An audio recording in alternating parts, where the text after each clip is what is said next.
Welcome back to Sleep Theories. Wherever you are right now, whatever kind of day is finally letting go of you, you have arrived in the right place.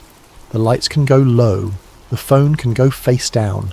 There is nothing left tonight that needs solving, nothing left that needs carrying, and nothing at all that needs to be decided before morning. Before we begin, I want to say a quick thank you to Dusty, who sent in the idea for tonight's story. This one is yours. One more little thing. Leave a comment letting us know where in the world you're listening from and what time it is. It's awesome to see how far this community of ours reaches.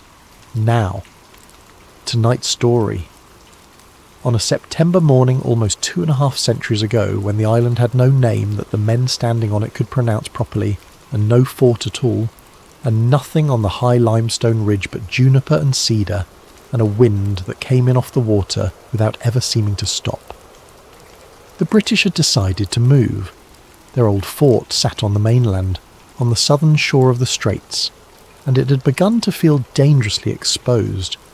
The revolution was grinding along somewhere to the east and south, and men in wool coats 1,000 miles away kept making decisions that arrived here months later as orders. Abandon the mainland, take the island, build high, build on the rock, where the guns can see everything approaching for miles in every direction, and nothing can approach unseen.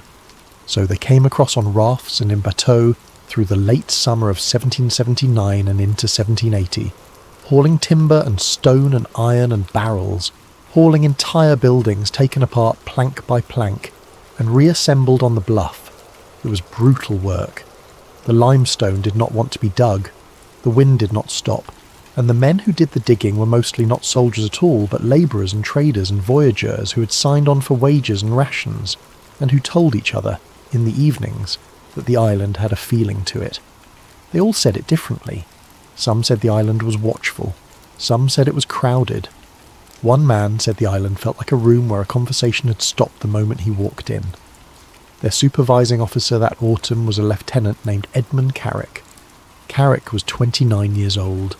He was the second son of a modest family in Northumberland, which meant that the army had been chosen for him, rather than by him, and he had made a quiet peace with that the way second sons often do. He was thorough. He wrote a clear hand. He kept his boots dry when he could and did not complain when he could not. The men liked him in the specific, unsentimental way that working men like an officer who does not pretend to know more than he does. On the 4th of October, 1780, Carrick's work party was cutting a trench for a powder magazine along the eastern face of the ridge, and the ground opened. It did not collapse. That is important. Later, when the story had been folded up and put away in official language, the word collapse would do a great deal of work. But the men who were there described something different. They described a pick going through the limestone the way a boot goes through the crust on old snow, and then a sound. A long, low, hollow exhalation, as though something very large beneath them had been holding its breath since before there were men on the island to notice. Cold air came up out of the hole.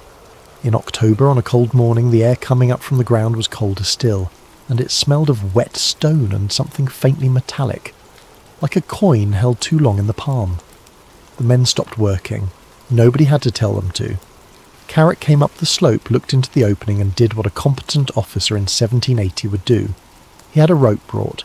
He had lanterns lit, and he took 2 soldiers down with him, a corporal named Peel and a private named Kirkwood, because you do not send men into a hole you're not willing to enter yourself. The 3 of them went down at about 10 in the morning. The hole was not deep. The men at the surface could hear them for the first minute or so, boots on loose stone, the ordinary echoing complaints of men in a confined space. Somebody laughed. Somebody said something about the smell. Then the voices changed. Not into screaming. That is what the men above expected afterward when they tried to describe it, and the absence of screaming is what stayed with them for the rest of their lives. The voices did not become frightened. They became distant. They became strange in a way that had nothing to do with echo, as though the 3 men had walked not deeper into the ground but further away, out across some enormous open distance that had no business existing inside a hill. And then there were more voices than 3. At around noon, Private Kirkwood came back up the rope. He came up alone, and he came up wrong.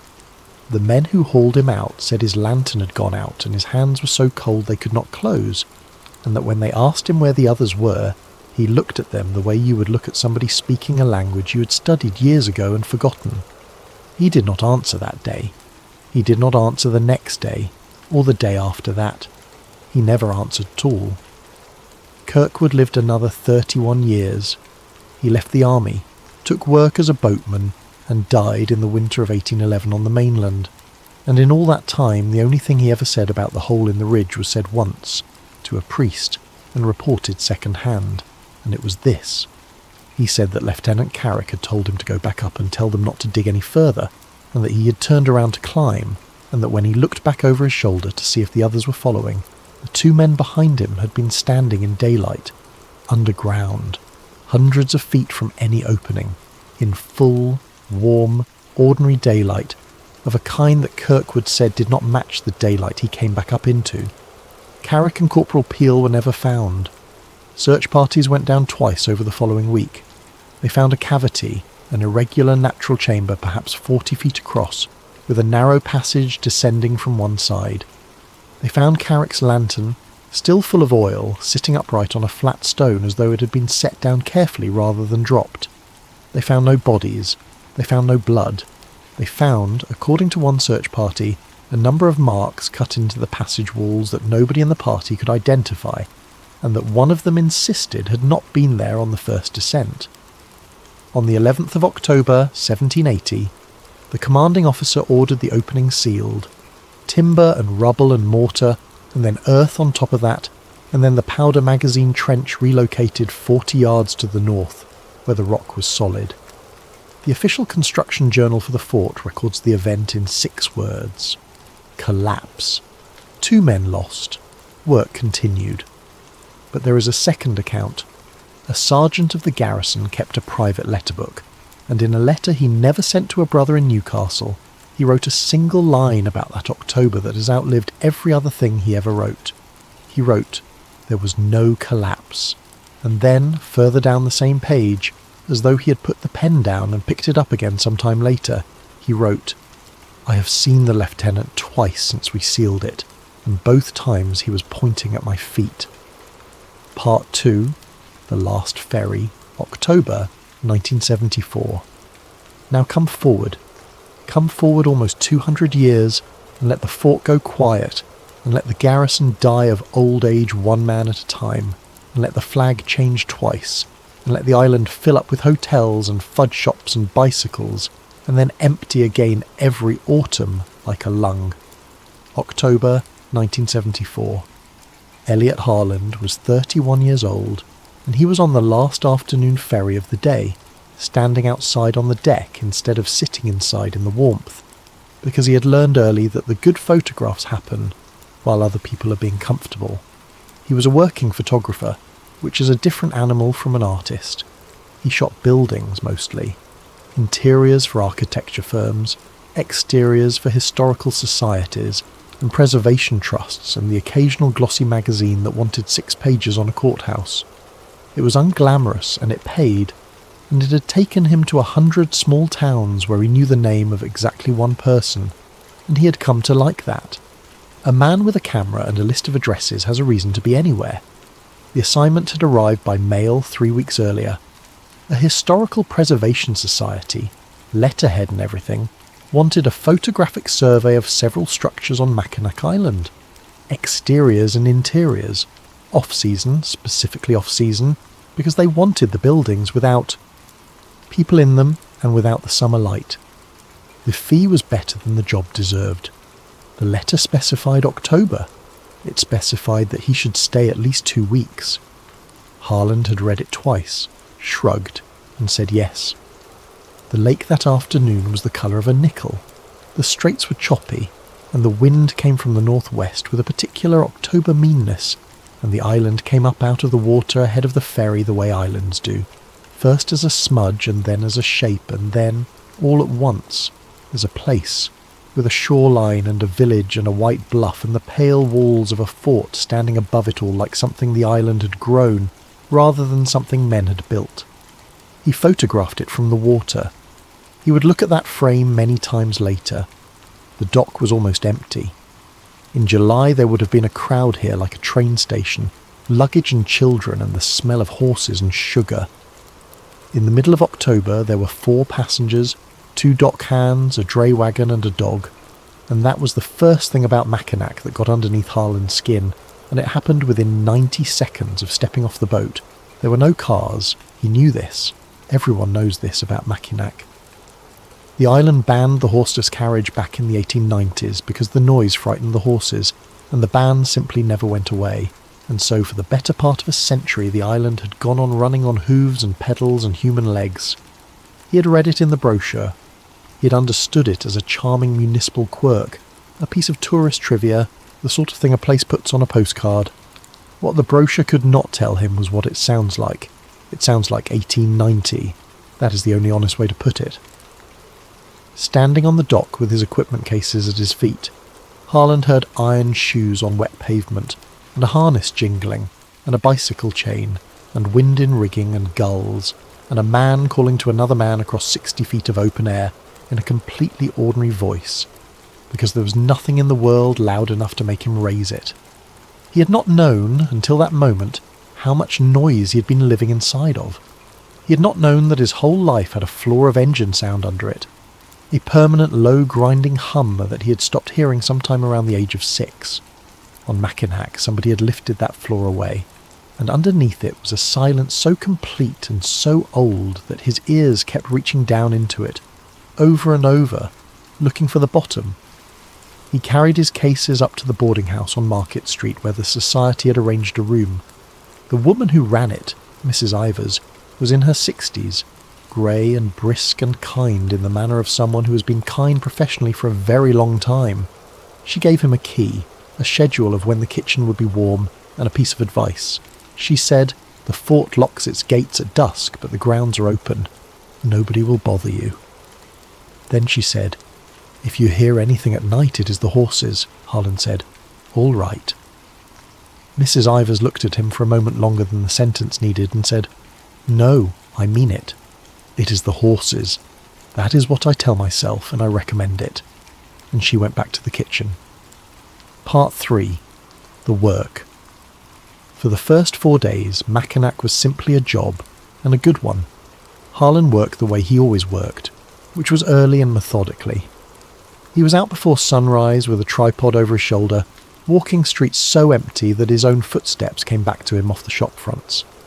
He photographed the Victorian cottages along the East Bluff with their gingerbread trim and their shuttered windows, all of them closed up for the season, all of them with that particular held-breath quality of a summer house in October. He photographed the old Indian dormitory. He photographed the Mission Church, the oldest church building in the state, its white clapboard so bright against a grey sky that it looked cut out and pasted on. He photographed the fort. Fort Mackinac in the off-season is a strange and lovely thing. The white limestone walls sit on the bluff 150 feet above the harbour, and the buildings inside them are whitewashed wood and stone, some of them dating to the 1780s, older than the country they now belong to. In summer, the fort is full of interpreters in period uniform, who fire the cannon on the hour and answer children's. Questions about hardtack. In October the fort is mostly closed, the interpreters are gone home, and what remains is the thing itself. The parade ground with frost on it, the blockhouses, the long empty barracks with their windows full of grey light. He photographed the cemeteries too, on the higher ground in the interior. There are 3 of them up there, side by side in the woods, the Post Cemetery and the Catholic Cemetery and the Protestant Cemetery, and they are quiet in a way that is difficult to describe. The Post Cemetery has rows of small white stones, many of them unmarked, because nobody knows anymore who is underneath them, and he photographed the rock. That was his own idea, not the society's. The island is limestone, and the limestone does extraordinary things. There is an arch on the eastern shore that stands nearly 150 feet above the water, with nothing but air beneath it. There is a great pillar of stone in the woods with a name from an old story about a witch. There are sinkholes and small caves and places where the ground simply drops away into a green throat full of ferns. Harlan photographed all of it, And he did it well, and none of it frightened him even slightly. It was the people who started it. Because on the fourth evening, sitting in the front room of the boarding house with a cup of coffee going cold in his hands, he mentioned to two of Mrs. Ivers's other lodgers that he had been up at the cemeteries that afternoon, and one of them, without any particular drama, said, "Did you see anybody?" And Harland said, "No." And the man nodded and said, "Good. Part 4. What people say." Once one person on Mackinac tells you a ghost story, the island opens like a book. Harland was not looking for them, but the stories came in the front rooms and the 2 bars that stayed open past the season, and the little grocery where he bought film developer and canned soup, and they came in a very particular way that he noticed almost immediately. Nobody performed them. That was the strange part. Harland had spent time in a lot of small places with a lot of local legends, and there is usually a performance to it. There is a storyteller voice, a lean forward, an enjoyment. People like having a haunted town. It is good for business and it is good for winter. On Mackinac, the stories were told flatly, the way you would report a leak in a roof. The dray driver named Bill Ostrander told him about the soldier who walks the ramparts of the fort on nights when the fog comes in, and told it while adjusting a harness strap and never once looked up.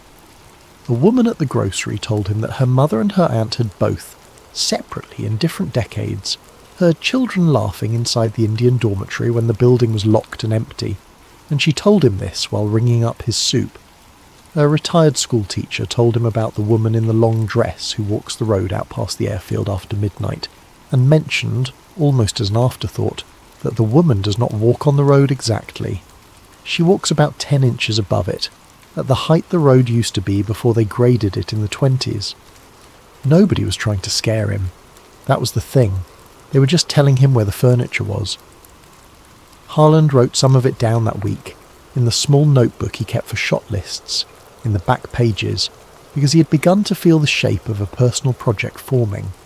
Photographers are magpies. He thought there might be a series in it.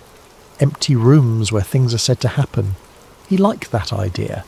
It was tasteful and it was safe and it required no belief in anything at all. He had that notebook in his coat on the morning of the 18th of October, when he went up to the fort to photograph the south wall in the early light. Part 5. The Soldier. The morning was cold and windless and clear. Frost on the parade ground. The harbour below was flat and silver, and there was exactly one boat on it, far out, moving slowly toward the mainland. Harland set up outside the fort's south wall, low on the slope, shooting upwards so that the white ramparts filled the top third of the frame with all that empty sky above them. He was using a medium format camera and a tripod, and he was working slowly, waiting for the sun to lift another few degrees and put a warmer edge on the stone. While he waited, a man walked out onto the rampart above him. Harland saw him clearly.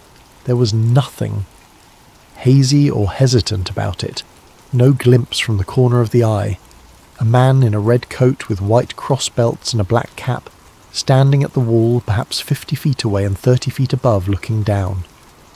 Harland's first reaction was mild irritation, because a person in the frame would ruin a clean architectural shot.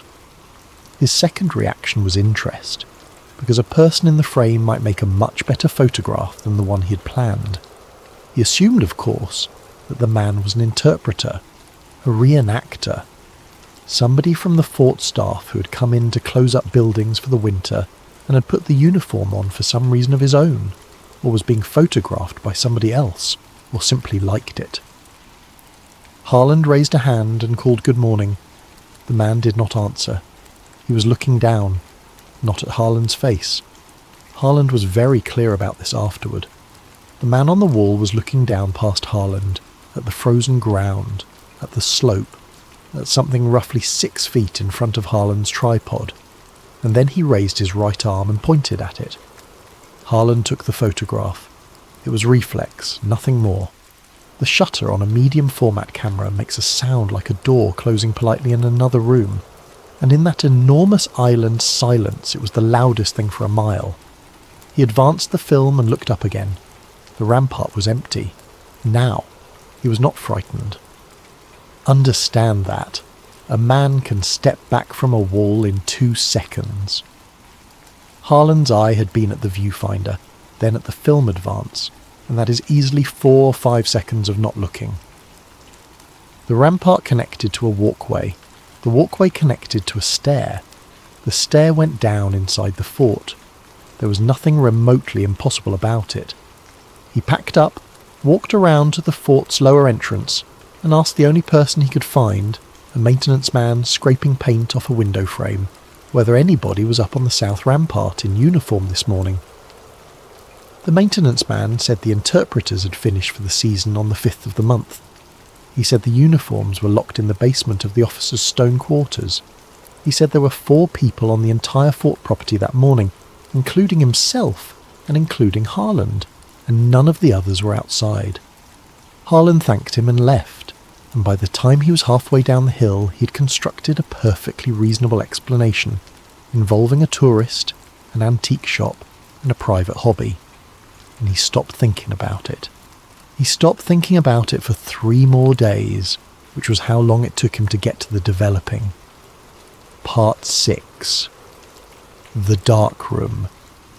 He had set up a temporary dark room in the boarding house cellar, which was cold and smelled of stone and stored apples, and which Mrs. Ivers had let him blacken out with sheets of construction paper and gaffer tape without asking a single question.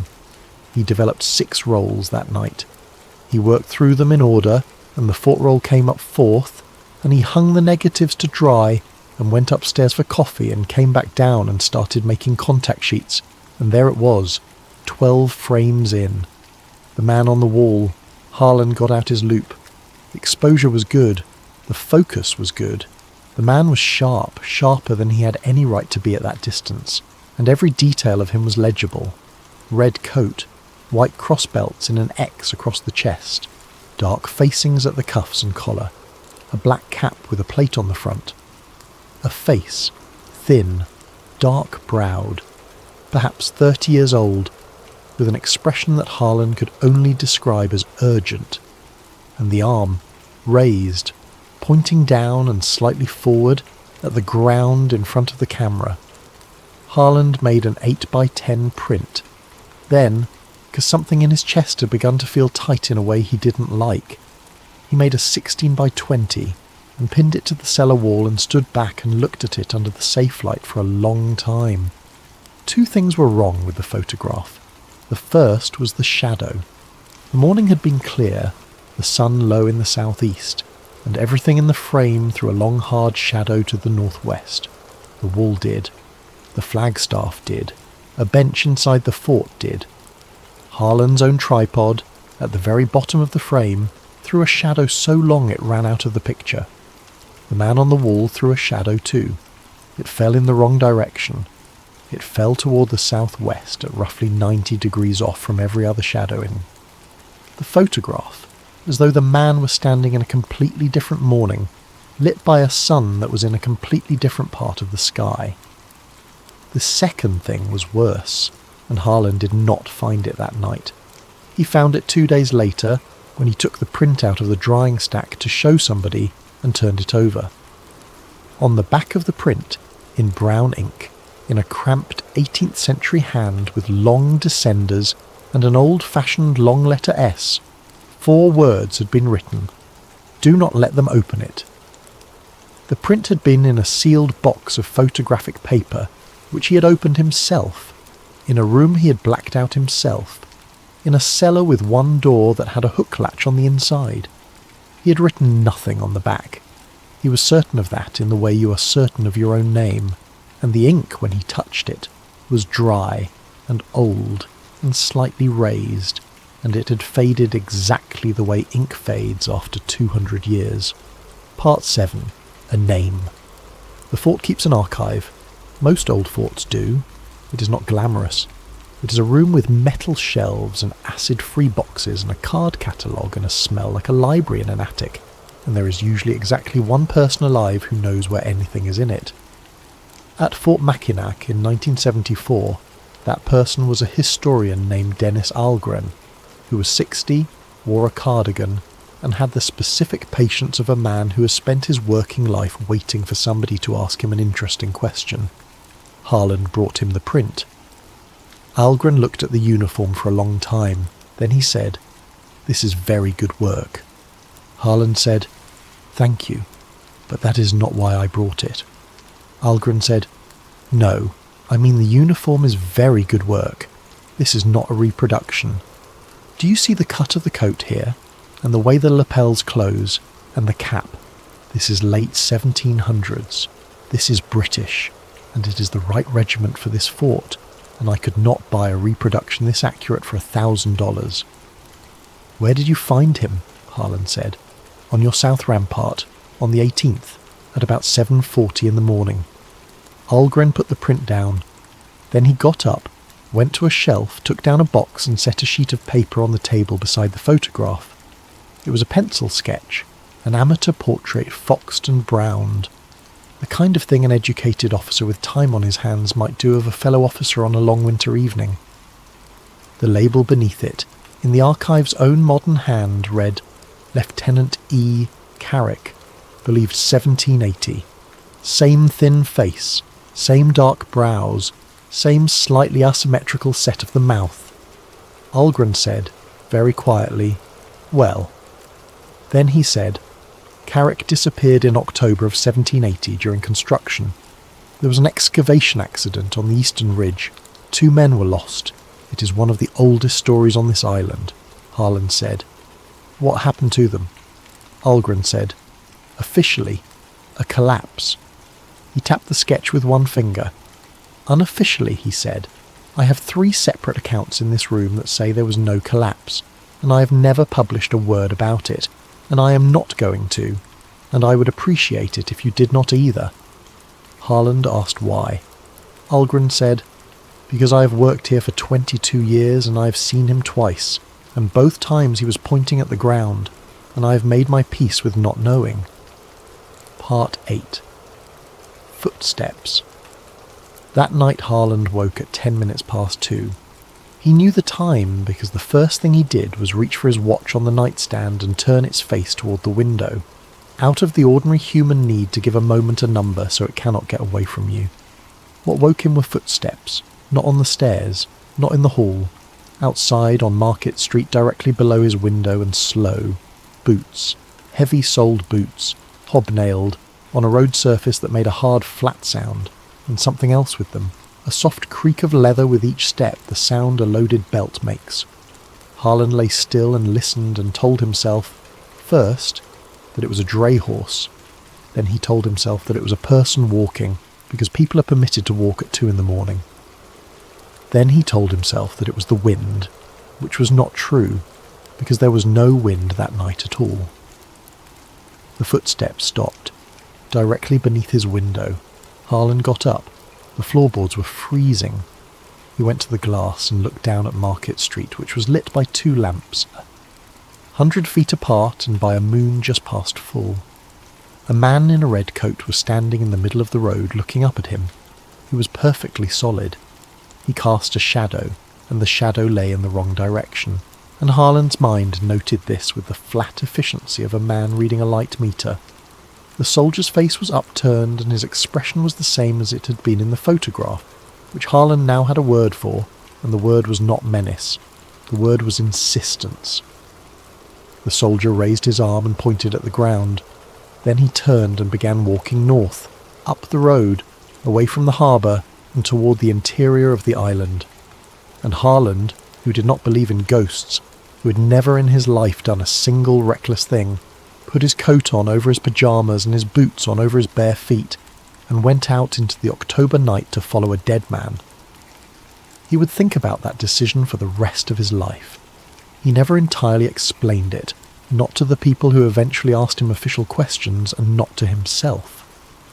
The closest he ever came was this.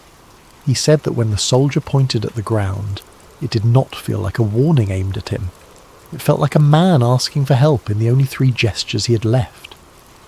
The island at 2 in the morning in the middle of October is not like anywhere else on Earth. There were no engines. There was no distant highway hum, no aircraft, no refrigeration compressors, no radios. There was Harlan's own breathing, and his boots, and ahead of him, always ahead of him at about 40 feet, those other boots, and the enormous cold breathing of the lake somewhere behind and below. The soldier walked north up the hill, past the shuttered shops, past the church, up onto the road that climbs into the island's interior where the trees close over. He did not hurry. He did not look back. Twice he stopped and waited, and both times Harlan stopped too, and both times, after a moment, the soldier turned his head just enough to be sure and walked on. They walked for perhaps 25 minutes. The moon came through the bare branches in long pale bars. The road became a track, and the track became a footpath. They went past the cemeteries, which Harlan felt in the dark like a change in the air pressure. They went in among the limestone into a part of the island where the ground is broken and folded and full of sinkholes, and where nobody sensible walks at night. And at a low outcrop of grey rock overhung with cedar roots, in a hollow between two shoulders of stone, the soldier stopped. He put one hand flat against the rock. He looked back at Harlan for what felt like a long time, and then he was simply not there anymore. There was no fading and no shimmer and no theatrics. He was there, and then Harlan was looking at a rock face with nobody in front of it, and the silence rushed in to fill the hole where a man had been standing the way water fills a footprint in wet sand. Harlan stood in that hollow until his hands went numb. Then he walked back down the hill in the dark, got into bed with his boots still on, and lay awake with his eyes open until the sky turned grey. In the morning he went to the front room, and Mrs. Ivers poured him coffee without being asked, and looked at his face and said, "So you heard the horses." Part 9. The Pattern. Harlan stopped photographing buildings. He did not stop entirely. He was professional enough to keep the assignment moving, and he still went out at dawn and made the exposures the society had asked for. But the notebook in his coat filled up faster than the film did, and by the 22nd of October he had made a decision that he did not fully admit to himself. He was collecting.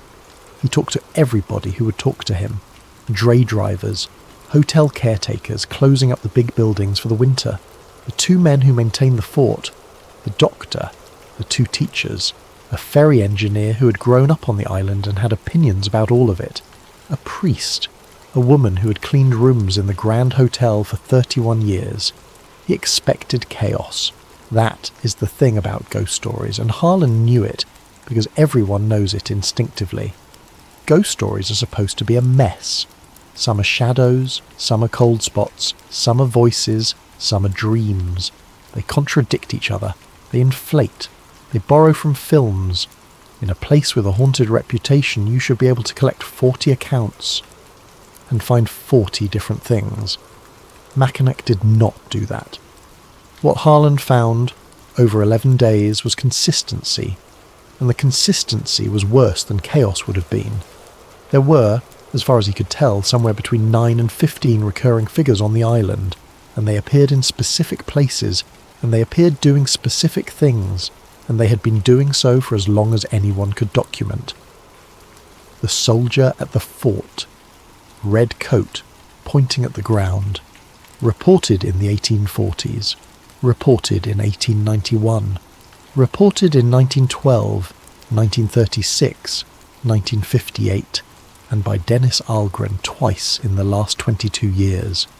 The children in the dormitory, always two of them, always laughing, never crying, always heard and never seen, always between 4 in the afternoon and dusk.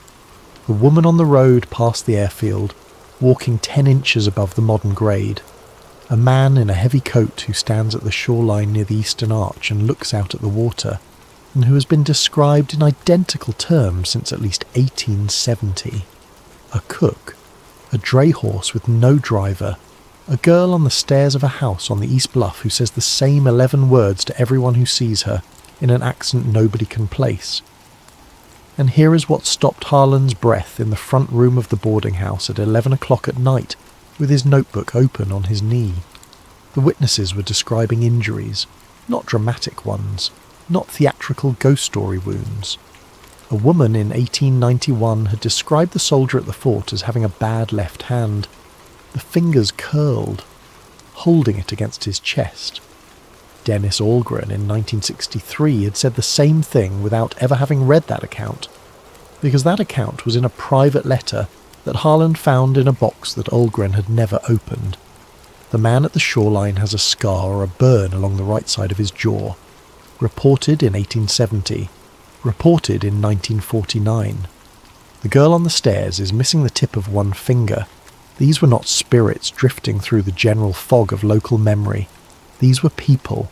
Specific, particular, physically detailed people being observed again and again across 150 years by strangers who never spoke to each other at the same coordinates on a small piece of rock in the middle of a very cold lake. And every one of them was doing something ordinary. Walking, standing, working, laughing, looking out at the water. Not one of them, in 150 years of accounts, had ever done a single thing that a ghost is supposed to do. Part 10. Margaret Dalloway. The name that kept coming up was Dalloway. If you want to know about the island, 4 separate people told him, go and see Margaret Dalloway and take something with you and be prepared to sit a while. She lived in a small green house on the west side of the village with a stove going hot enough to make Harland sweat inside 2 minutes. She was 82 years old.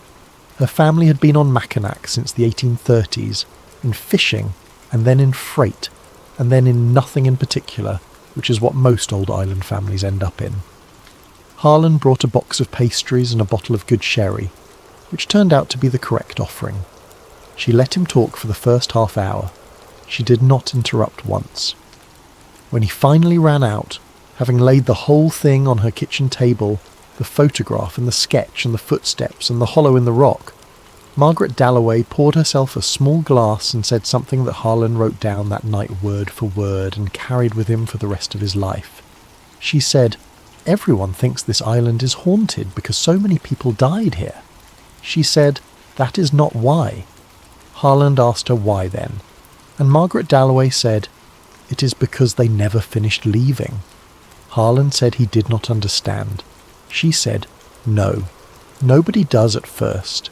I did not understand it for 60 years, and my mother did not understand it, and her mother did not either, and we all knew it anyway, the way you know a house is cold before you know which window is open."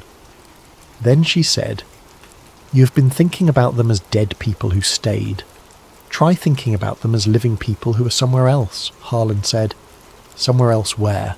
And Margaret Dalloway said, "Here, obviously here, just not now." Part 11. Summer, 1897. She got up then and went into a back room and came out with a wooden box, and from the box she took a photograph and she put it on the table and turned it around so that it faced him.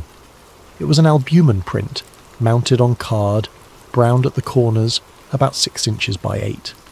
A family picnic on the grass, with a stand of cedar behind them and a sliver of the straits visible at the left edge.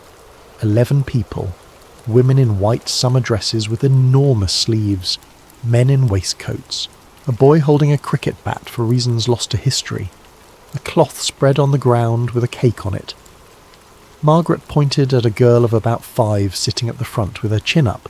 She said, "That is my mother." Then she said, "Summer of 1897. The picnic was for her uncle's birthday. My grandmother wrote it on the back." And then she said nothing else, and let Harland find it himself, which he did, about 4 seconds later. Behind the family at the tree line, perhaps 30 feet back, a man in a red coat was standing among the cedars. The exposure was long, the way exposures were then, and the family were all slightly soft because people cannot hold still. He was not soft. He was rendered with a clarity that no photographic chemistry of 1897 should have been able to produce at that distance, in shade, and Harland could see the white crossbelts, and the dark facings and the black cap, and the thin face beneath it. He could see the left hand held curled against the chest, and he could see the right arm, raised, pointing down at the ground in front of the family, at a spot on the grass that in 1897 had nothing on it at all. Harland sat back in his chair in that hot little kitchen, and heard his own blood in his ears. Margaret Dalloway sipped her sherry and said, "My mother saw him. She was 5. She said he looked sad and she wanted to bring him a piece of cake. Then she said something else, which the rest of them laughed at, and which I have thought about every single day since she died." Harlan asked what. Margaret said, "She asked why the soldiers' clothes were wet." She looked at Harlan over the top of her glass. She said, "It had not rained on this island in 9 days." Part 12. 1928. Dennis Algren found the first thread, because archivists always do. He telephoned the boarding house on the 24th and said only, "Come up." And when Harlan got to the archive room, Algren had a folder open on the table and an expression on his face like a man who has discovered a door in his own house. The folder was labelled, in a typed strip of aging paper, University Survey, Limestone Formations, 1928.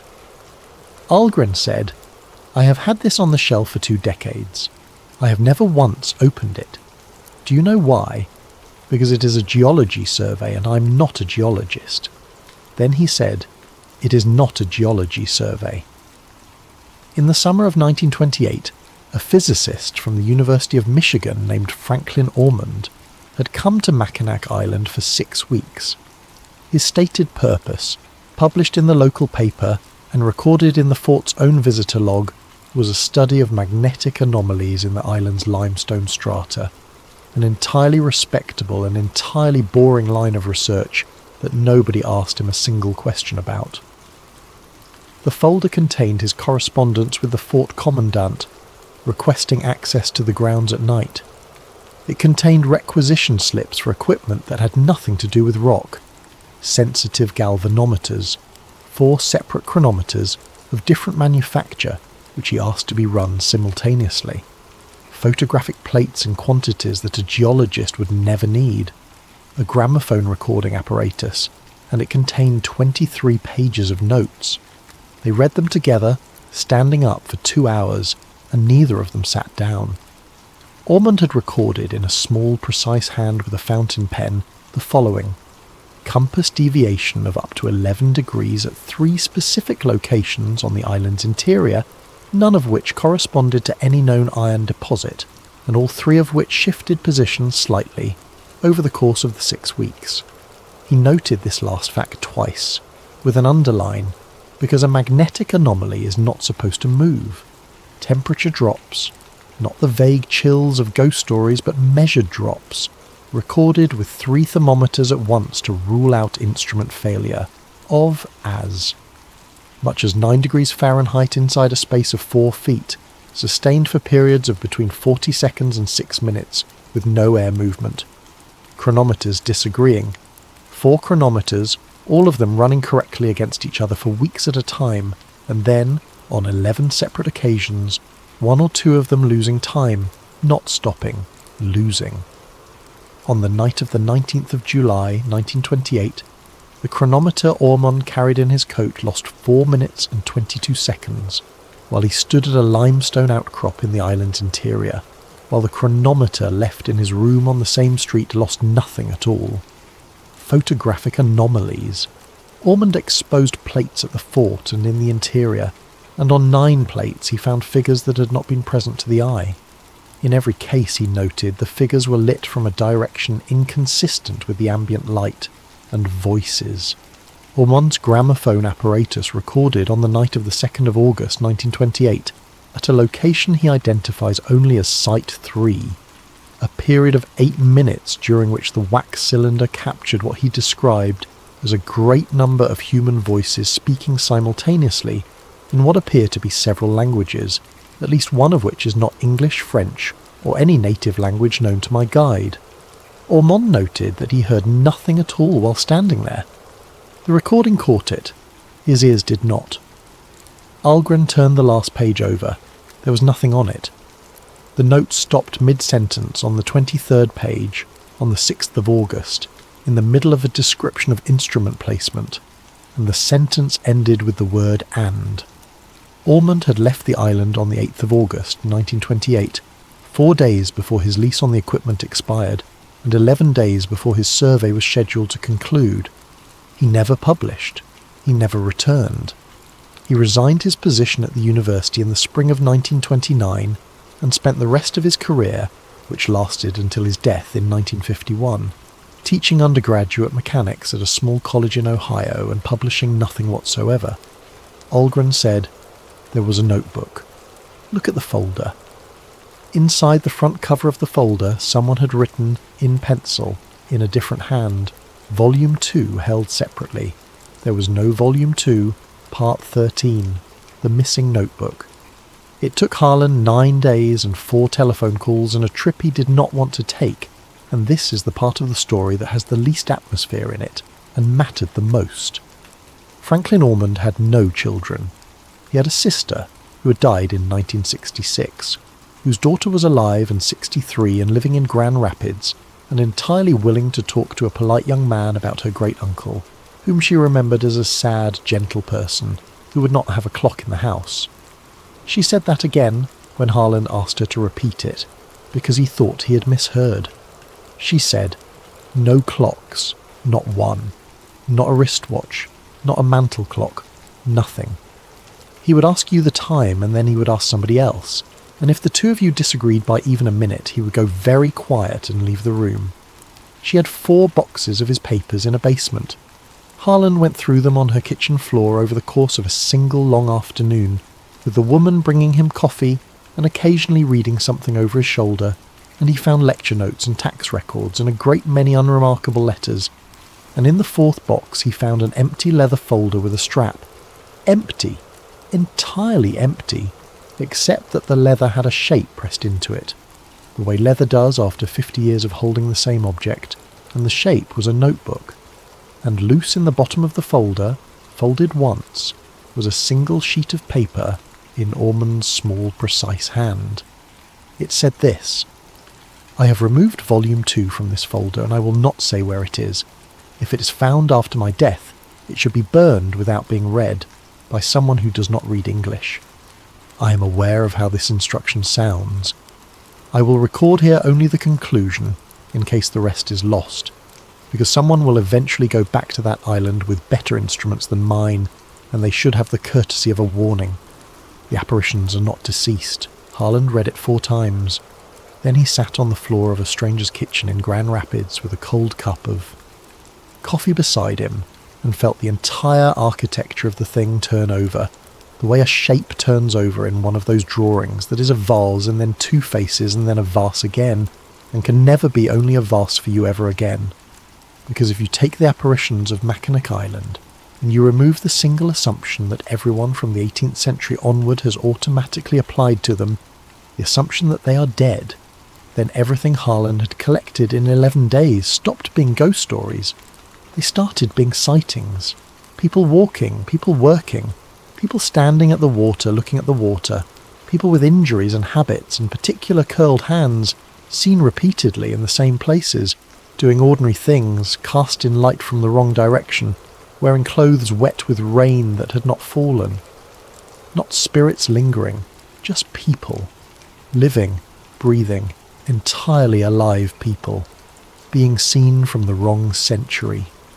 Part 14. The Battle, 1814. Harlan came back to the island on the 2nd of November with his return ferry ticket and a suitcase he had not bothered to unpack in Michigan, and he went straight up the hill to the archive and told Dennis Algren everything, and Algren listened to all of it without once making the face that Harlan was braced for. At the end of it, Algren said, "All right." Then he said, "If you are right, then there is somewhere else we should look, and it is going to be unpleasant." Harlan asked where. Algren said, "The battle. Here is the real history, and it is worth having straight, because the fiction sits directly on top of it." During the War of 1812, Mackinac Island changed hands twice. In July of 1812, the British took the fort without firing a shot, because they had learned that war had been declared before the American garrison had, and they landed at night, dragged a cannon up to the high ground behind the fort, and pointed it down at men who did not yet know their country was at war. The Americans surrendered in the morning. 2 years later, in August of 1814, the Americans came back to take it. They landed on the northern shore and pushed inland through the interior of the island, through woods and open farm ground, and the British and their allies were waiting for them in a good position with artillery. The Americans were driven back. Their commanding officer was killed. So were a number of other men, and a number more were wounded, and the whole business was over in a few hours and settled nothing at all, and the island stayed British until the treaty gave it back with a signature. That is the real event. Men really died in those woods on the 4th of August, 1814, and the ground where it happened is still there, and you can walk it in 20 minutes, and it is very quiet. For 160 years the island's ghost stories had leaned on that battle, the way a tired man leans on a wall. Of course the island is haunted. There was a battle. Men died. It is the easiest explanation in the world, and it has the enormous advantage of being emotionally satisfying. Algren pulled the battle boxes. They spent 3 days on it, and what they found was not in any published history of the engagement, because it had never seemed worth publishing. It was in the strange sediment at the bottom of every archive, the unimportant material, personal letters, pension applications, depositions taken decades later by clerks who wanted to establish that an old man had really been where he said he was. And in that sediment, 4 separate accounts. An American private in a pension deposition given in 1851 when he was 63 years old, describing the advance through the woods and mentioning, in the middle of a paragraph about the noise and the smoke, that there were men standing in the trees to the left of the line who were not shooting and not moving, and who wore coats of a colour he did not recognise, and that he had assumed at the time they were militia, and had thought about them since. A British sergeant in a letter home in September of 1814, writing that after the fighting several of the men were unsettled by having seen persons among the trees during the action who were plainly not soldiers and who did not run, and that one of the native allies had told them afterward, quite calmly, that those ones are always there and that the fighting had simply made them easier to see. An officer's journal, 2 lines, 3 days after the battle. The men will not go into the eastern wood after dark. There is talk of onlookers. And the 4th one. The 4th one was a letter written in 1816 by a man who had been a drummer at the battle, aged 15 at the time, writing to his brother. Most of the letter is about a horse. Near the end, without any warning, he writes that he wants to set down a thing he has told nobody, because he has stopped being able to sleep with it in his head. He writes that during the retreat he became separated and went the wrong way through the trees and came out into a clearing that he didn't recognise, and that a man was standing in it, alone, watching the woods where the fighting was. He writes that the man was not a soldier of either army. He describes him carefully, the way a frightened boy remembers a thing. A short coat mottled green and brown of no cut he had ever seen. Trousers of the same material tucked into high-laced boots. A hard round hat of dull green. Not a helmet of any kind he knew, with cloth over it. Something slung across his chest that was a gun, and was not a gun, being short and very thick. He writes that the man saw him, and that the man's face did something complicated, and that the man raised one hand palm out in a gesture the boy understood perfectly across whatever gulf was between them, and which meant without any possible ambiguity, stay there, do not come closer, it is not safe. And then, he writes, the clearing was empty, and it was not the same clearing, and he found the shore in 10 minutes and never spoke of it again. Algren put that letter down on the table very carefully, the way you set down a full glass. He said, "That boy died in 1871. Harlan said, "I know." Algren said, "He's describing an American infantryman, not from his war, from this century, from the second one, possibly. That is a helmet with a cover on it, and that is a submachine gun, and that is a field uniform, and none of those things existed for another 130 years. Harlan said, "I know." Algren said, "So a boy in 1814 saw a ghost," and Harlan said, "No."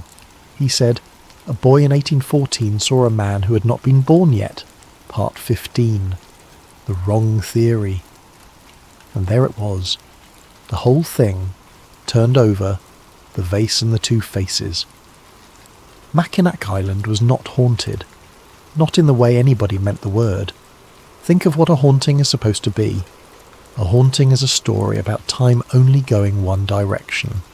Something happens, someone dies, and a residue of it stays behind and leaks forward into the present, and the present is the only place where anybody is standing to see it. The living look back at the dead. That is the entire architecture of every ghost story ever told, and it is a comfortable architecture, because it means the traffic is one way, and we are the ones on the safe end of it. But if a boy in 1814 can see a soldier from 1944 standing in a clearing, then the traffic is not one way, and if the traffic is not one way, then the dead have nothing to do with it. Harlan wrote it out that night in his notebook in the boarding house, in the plainest words he could find, because he had learned that if you cannot say a thing plainly, you do not actually understand it yet. He wrote, 1. The figures seen on Mackinac Island are not deceased persons. 2. They are living persons going about ordinary business in their own time, in their own present, entirely unaware that they are anywhere strange. 3. They are visible from other times. 4. This is not one way. A man in 1780 is as much a ghost to me as I am to him. We are both standing in our own ordinary afternoon. We are both seeing something impossible. 5. Therefore, every ghost story told on this island for 200 years has had it exactly backwards, and so has every ghost story I have ever heard anywhere, and I do not know what to do with that. Then, at the bottom of the page, in slightly larger letters, he wrote the thing that had actually been keeping him awake. 6. Lieutenant Edmund Carrick is not dead. He is alive. He has been alive this entire time, and he has been trying for 194 years to tell somebody something. Part 16. The Hollow in the Rock. Carrick came for him on the 9th of November. Harlan had gone back to the outcrop 4 times in daylight by then, and had found nothing but rock, a fissure too narrow for a shoulder, and the shells of last year's snails. He'd gone back twice at night, and found nothing but cold. On the 9th, at just past 1 in the morning, he woke to the boots outside, and he was already dressed because he had been sleeping in his clothes for a week. The walk was the same, up the hill, past the shops, past the church, into the trees. But the island that night was different in a way that Harlan noticed within the first 5 minutes, and could not immediately name. It was the sound. The island was never truly silent, even at 1 in the morning. There was always the lake, moving somewhere below and around, an enormous slow breathing at the edge of hearing. There were always bare branches touching. There was always, faintly, the wind. That night the wind was blowing. He could feel it on his face. He could see the branches moving against the moon. He could not hear any of it. He walked 20 minutes through a forest that was moving in absolute silence, following a man whose boots he could hear perfectly, and by the time they reached the hollow in the rock, Harlan's whole body had gone into that strange flat state that fear becomes when it goes on too long, where the hands are steady and the mind is clear, and nothing feels real enough to be frightening. The fissure was open. It had been 8 inches wide 4 days earlier. He had put his arm into it up to the elbow. Now it was a gap in the limestone wide enough for a man to walk through sideways, with cold air coming out of it that smelled of wet stone and something faintly metallic, like a coin held too long in the palm. Carrick was standing beside it, and for the first time, from 10 feet away in the moonlight, Harlan saw him properly, as a person rather than as an event. He was young. That was the thing that landed hardest. 29, 30.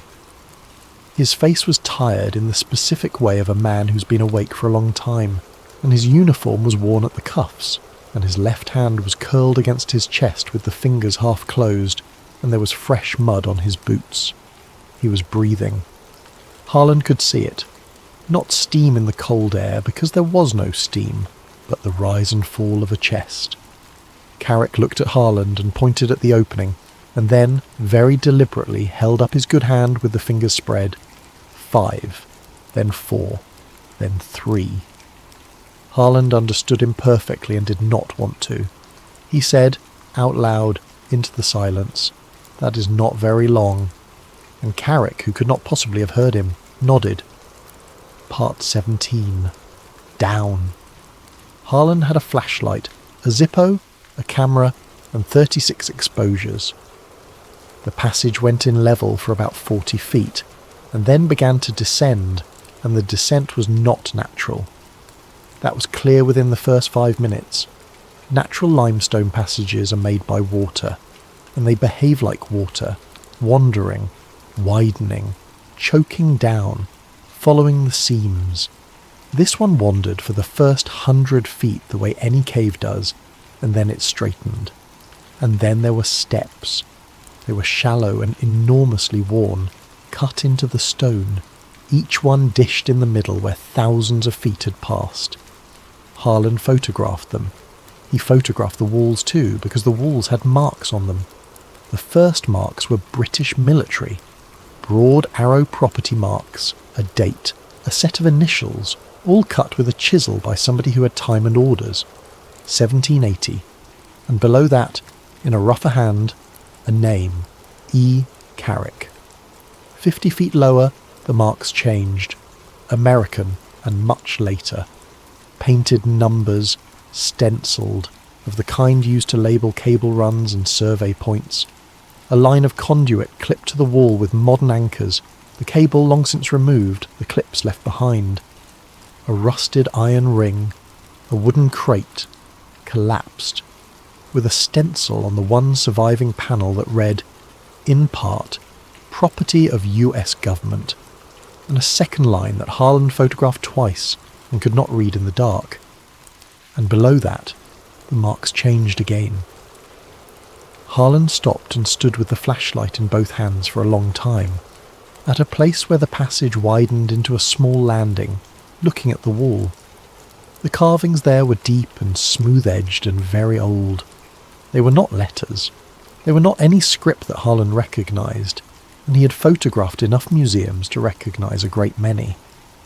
They were a repeating arrangement, cut in a band around the entire landing at shoulder height, of a shape like a circle with a line through it, and around each circle a scatter of small marks like the marks tally keepers make.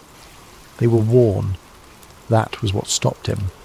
They were worn the way the steps were worn, softened by an unimaginable amount of passing time, and the British chisel marks 100 feet above them still had crisp edges. He photographed the band, and then he did something he thought about for the rest of his life. He put his palm flat against one of the circles. The stone was warm. Part 18. The Chamber. 400 and some feet beneath Mackinac Island, the passage ended, and Harland walked out into a space so large that his flashlight did not reach the other side of it. He knew it was large before he could see it. You always do. The air changed. The sound of his own breathing stopped coming back to him. He swept the beam upward and it found nothing at all, just a column of light going up into a darkness with no ceiling in it, and dust turning slowly in the beam though there was no wind. The floor was flat, not level in the way a cave floor is roughly level, but flat, a single continuous surface of pale stone running away into the dark. He walked out onto it. His footsteps made almost no sound, at what he later estimated to be 150 feet from the passage mouth. The flashlight found the first of the stones. It stood perhaps 11 feet high, roughly rectangular, tapering slightly toward the top of a dark grey rock that was not the island's limestone and never had been. It stood upright and alone with its base seamless in the floor, as though the floor had been poured around it, and it had no marks on it whatsoever. Harland walked past it and found the next one, 40 feet on, and then the next. They were arranged in a ring. He walked the ring in the dark, counting, and there were 19 of them, and the ring was perhaps 250 feet across, and every stone was identical, and every one of them was warm to the touch. Inside the ring, the floor changed. It dished, very slightly and very smoothly, over the whole enormous width of it, sloping down toward a centre that Harland could not see from the edge, and the surface of the dish was polished, not smoothed, polished to a finish like the inside of a shell, so perfect that when he set the flashlight down on it, the beam did not scatter at all, but slid away across the floor and vanished into the dark like a car on a road at night. Harland stood at the edge of the ring for a long minute and did not go in.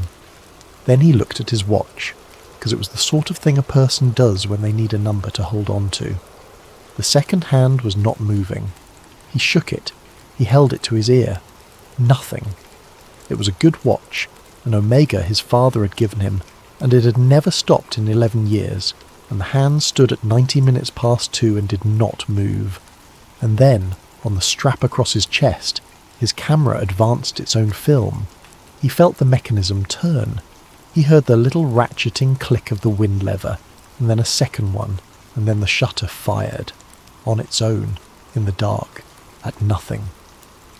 Harland took the camera off and held it out at arm's length like a live animal, and it wound and fired, wound and fired, 4 more times, and then stopped. And the chamber filled with voices. They came from everywhere at once and from no direction, and there were hundreds of them, and they were not whispering. That is what Harland could never make anyone understand afterward. They were not spectral, and they were not moaning. They were ordinary. Hundreds of ordinary human voices in ordinary conversation, all of them talking at a normal indoor volume in a normal room, all of them at once, and none of them aware of any of the others. He heard English. He heard French. He heard a language with a lot of soft sibilants that he thought might be Ojibwe. He heard a woman laughing. He heard a man counting calmly and steadily in what sounded like Russian. He heard 2 people arguing about a road, in English, in an accent he could not place, and one of them said a word he did not know for a thing they were arguing about, and said it as though it were an entirely common object. He heard a child singing, and underneath all of it, very far away, he heard something that was not talking at all, a sound like an enormous machine turning over slowly in an adjoining room so deep that he felt it in his sternum before he heard it in his ears. Harland stood on the edge of the dish in the absolute dark, 400 feet under an island where the horses were asleep in their stalls, and listened to hundreds of living people speaking in a chamber that contained no one but himself. Then, quite distinctly, close by, a man's voice with a Northumberland accent said, "Get out now." And Harland ran. Part 19. The men in the front room. They were waiting for him at the boarding house on the 11th of November, 2 days later, at 9 in the morning, sitting in Mrs. Ivers's front room with their coats still on, and coffee they had not touched. There were 2 of them. The younger one never gave a name and never spoke. The older one stood up when Harland came in and said, "Mr. Harland, my name is Roland Keane, and I would like about an hour of your time, and then I'm going to take some things from you and leave, and I would like all of that to be as pleasant as we can make it." Keane was about 55, grey suit, grey overcoat, a face like a bank manager, the kind of complete unmemorability that Harland recognised as a professional achievement rather than an accident. He had a folder. He put it on the table. Inside it were photographs. They were Harland's photographs. Prints from negatives that were, at that moment, hanging on a line in a cellar 12 feet below where they were sitting. Keane said, "I want to start by saying that nobody is in trouble, and nobody's going to be in trouble, and I want you to notice that I said that first, because in my experience it saves everybody about 40 minutes. Harland sat down, and then, for the next hour, Roland Keane did something that Harland had not expected in any of the versions of this conversation he had rehearsed on the walk down the hill. He told him the truth. Keane said afterward, more than once, that he had made a judgment call, and that the judgment was based on the fact that Harland had already been down there and come back up, which put him in a category of about 40 living people. He said that in his experience, the only thing more dangerous than a man who knows something is a man who knows almost something, because a man who knows almost something starts writing letters, so we told him. Part 20. What the government knew. Franklin Ormond did not stop working in 1928. He stopped publishing. In the autumn of 1942, with the country at war and every strange idea in America being handed a budget, somebody in a defence research office found the Mackinac survey in a university file and asked a question about it, and in November of that year 2 men in overcoats went to a small college in Ohio and sat down with a 51-year-old physics instructor who had not spoken about the island in 14 years. Ormond told them no. Then he told them yes, on one condition, which was that he be permitted to write the safety protocols himself. Between 1943 and 1952, a program operated beneath Mackinac Island under 3 successive names, of which the last and longest lived was Project Stillwater. Its budget was never large. Its personnel never exceeded 31 people. Its existence was concealed inside a water survey and later inside a lake bottom acoustics program, and the equipment came onto the island by barge at night, in winter, over 11 separate seasons, in crates labelled as generators and cable. The entrance was on the eastern ridge, in the hollow with the fissure, and it had been reopened in the spring of 1943 with a jackhammer and a great deal of noise, and the islanders had been told it was a well. Harland asked what they were doing down there. Keane said, at first they were measuring. For about 6 years they simply measured, because Ormond would not let them do anything else. He was the only one who understood the mathematics, and he used that as leverage the entire time he was alive. Harland asked what the mathematics said, and Keane said, "All right. This is the part that you will not like." He said, "The island sits on a formation that does something to the local geometry of time." Ormond's word for the effect was folding. His analogy, which everybody used because nobody had a better one, was a road map. If you lay a map flat, 2 cities are far apart. If you fold the map, the 2 cities can touch, and the distance between them has not changed at all. Nothing has moved, the road is still the same length. But there is now a place where you can step from one to the other without travelling. He said, "The island folds. It does it naturally, and it has done it for a very long time, probably much longer than there have been people here to notice. And when it folds, 2 moments of this island's history briefly touch.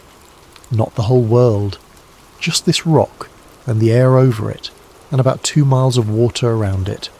He said, "When the fold is shallow, which is nearly always, you get nothing but a leak. Sound gets through, light gets through. That is your ghost. That is a man in 1780 standing on a wall, being seen by a man in 1974, both of them absolutely certain that the other one is dead, because that is the only story either of them has been given for what they are looking at." He said, "The lit from the wrong direction business in your photographs, that is not a mystery. That is the sunlight of a different afternoon," Harland said. "And the chamber." Keane said, "The chamber is not a fold. The chamber is a hinge." He said, "We did not build it." Ormond established that before the war, and it is the single most reliable finding in 9 years of work. The floor is not stone in any sense a geologist recognises, and the ring will not date, and the wear on those steps is not consistent with any human occupation of this continent. Whatever it is, it was down there when the ice came, and it was down there when the ice left. He said, "All we ever did was learn to lean on it." Part 21. 11 minutes in 1958. Ormond died in 1951. Keane was quite matter-of-fact about the consequences. He said, "The protocols lasted about 3 years after him, which is longer than I would have bet."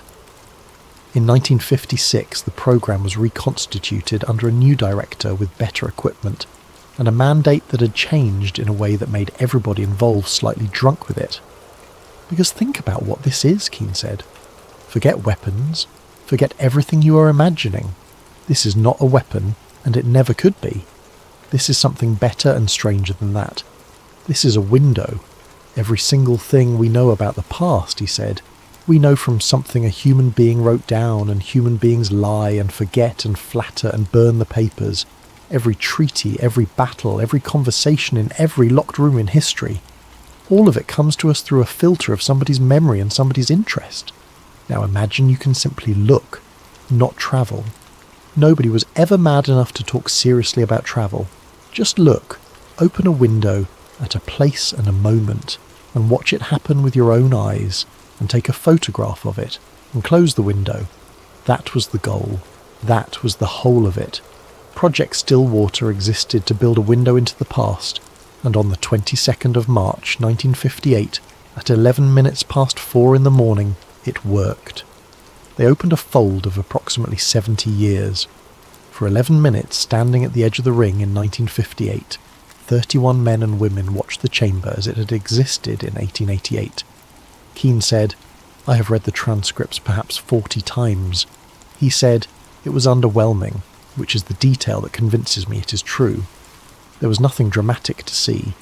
The chamber in 1888 looked almost exactly like the chamber in 1958, because nothing happens down there, which is why they picked it as the target. Same floor, same stones, different lamps. Because there were lamps. Somebody was down there in 1888. Keane said, "We never learned who he was. We have a photograph of him, and we have 40 years of people looking, and he is not in any record we can find. A man in his 40s, beard, wool coat, 2 oil lamps, a leather case, and a notebook. He was making measurements.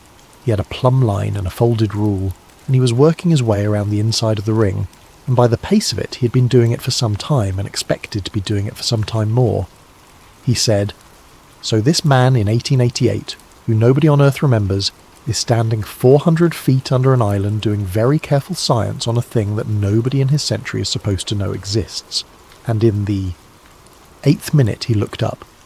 Keane took a photograph out of the folder and put it on the table, and Harlan looked at it for a long time.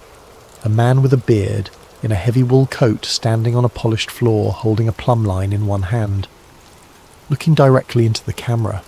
His mouth is slightly open. His face is doing the thing that a human face does in the half second before it understands something. Keane said, he walked toward us. He said, the transcript records that the director gave the order to shut it down at 9 minutes and 40 seconds, and that the shutdown sequence required 4 minutes to complete, and that at 10 minutes and 11 seconds the man from 1888 stepped over the edge of the dish. Harlan said, what happened to him? And Roland Keane, who had a face like a bank manager and had told this story before, looked out the window at the grey November harbour for a moment before he answered. He said, that is the wrong question. Everybody asked that one. He said the right question is what happened to 1888, part 22, what it costs. Keane did not stay for the answer to his own question. He took Harlan's negatives, all of them, and the prints, and the notebook, and he wrote out a receipt for the equipment in a neat hand and left it on the table, which Harlan found funnier than anything else that happened that autumn. But before he left, he said one more thing, and he said it in the doorway with his hat in his hand, and Harlan always believed that this was the reason Keane had come in person, rather than sending somebody younger. He said, you have been collecting ghost stories? Harlan said yes. Keane said, then you will have noticed that there are more of them lately.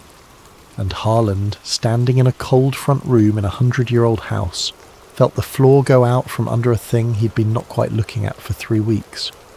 Because he had noticed. It was in the notebook that Keane had just put in his briefcase. Of the accounts he'd collected dated by the witness, more than half were from after 1943, nearly a third were from after 1956. 3 of them were from the last 2 years. Keane said, every time we lean on the hinge, the door fits a little worse in the frame afterward. He said, Ormond knew that in 1944. It is on the first page of every protocol he ever wrote. The effect is not a resource. It is a wound, and it does not heal, and every deliberate opening makes the natural ones wider and more frequent and longer. He said, in 1928 there were perhaps 4 sightings a year on this island. Last year there were 61 that we know of. 2 years ago a woman on the West Bluff woke up in a room with a family in it who did not speak English, and who were as frightened of her as she was of them, and they were all in that room together physically for somewhere between 2 and 3 minutes. Then he said the thing that Harland heard in his sleep for years. He said, "And in 1966 we lost a man off the North Shore path. In 1970 we lost 2. There is a boy who has been missing from this island since April who is on the state record as a drowning. And I will tell you honestly that we do not think he drowned, and I will also tell you honestly that we have no idea where he is or when he is." Harland said, "Then stop." And Roland Keane put his hat on and said, "That is not a decision I have ever been anywhere near." Part 23, Volume 2. Margaret Dalloway had it. Of course she did. That is how these things always go in the end. The government spends 30 years and a great deal of money looking for a notebook, and it is in a wooden box in a hot kitchen behind a tin of buttons, 400 yards from where they park their barge. Harland went to her on the 12th of November and told her everything, because he had run out of reasons not to, and because she was 82 years old, and he did not think anybody was going to frighten her. She listened. Then she got up and went into the back room and was gone a long time. She came back with a notebook bound in dark green cloth and put it on the table, and sat down heavily and said, "Well, thank God, I am too old to be the last one who knows where this is." Ormond had given it to her father in August of 1928, on the last night before he left, and had asked him to keep it, and not to read it. Her father, who ran a freight dock and had a 4th grade education, and read almost nothing at all in his whole life, had kept that promise for 34 years, and had passed the promise along to his daughter, on his deathbed the way you pass along a debt. Harland asked whether she had read it. Margaret said, "Of course I read it. I am not a saint." She said, "I read it in 1962, and then I put it behind the buttons and I did not take it out again." Then she said, "You should know that it does not end the way you want it to." Harland read Ormond's volume 2 over 2 days, at her kitchen table, with the stove going, because she would not let it leave the house. Most of it was mathematics that he could not follow and never pretended to. But Ormond had been a teacher, and teachers cannot help themselves, and every few pages he stopped and explained in plain English what he had just proved, as though writing to a student, or to himself, or to whoever eventually found the thing behind the buttons. The core of it was this. Ormond had assumed at first that the island was folding time, and that the fold connected 2 moments in one history, the way you would fold a single long strip of paper so that Tuesday touches November. By the summer of 1928 he no longer believed that. The problem was the voices. He kept coming back to the voices. He had a wax cylinder with several languages on it, and he had spent 2 years having it analysed by philologists who did not know where it came from, and one of them had reported apologetically that a portion of the recording was in a language with no relationship to any European or Native American language family he could identify, and that its speakers appeared to be discussing something in a completely relaxed and domestic tone of voice. Ormond wrote, "I no longer believe the effect connects 2 moments of one Mackinac. I believe it connects many Mackinacs. Some of them are our own island at other times. Some of them, I am now nearly certain, are not. If a thing can fold time, there is no principled reason it cannot fold other axes, and I can produce 3 lines of evidence that it does. I would give a great deal not to be able to." He had gone further in the last 20 pages, and this was where Harland finally understood why an old man in Ohio would not have a clock in his house. Ormond had built a rough model of when the folds occur, and the model worked. Folds cluster. They cluster around the solstices, most strongly the winter one, and they cluster in the small hours, and they cluster after periods of what he called agitation, which is his word for anything that disturbs the chamber. And the model had one more term in it that Ormond could not remove no matter how he tried. The folds were not random with respect to observers. Ormond wrote, and Harland read this sentence at a kitchen table, with a stove ticking beside him, and his hands going cold anyway. The apparitions are not distributed as chance would distribute them. They occur near persons who are looking, not near persons who believe, which is what a credulous man would expect, and not near persons who are frightened. Near persons who are paying attention.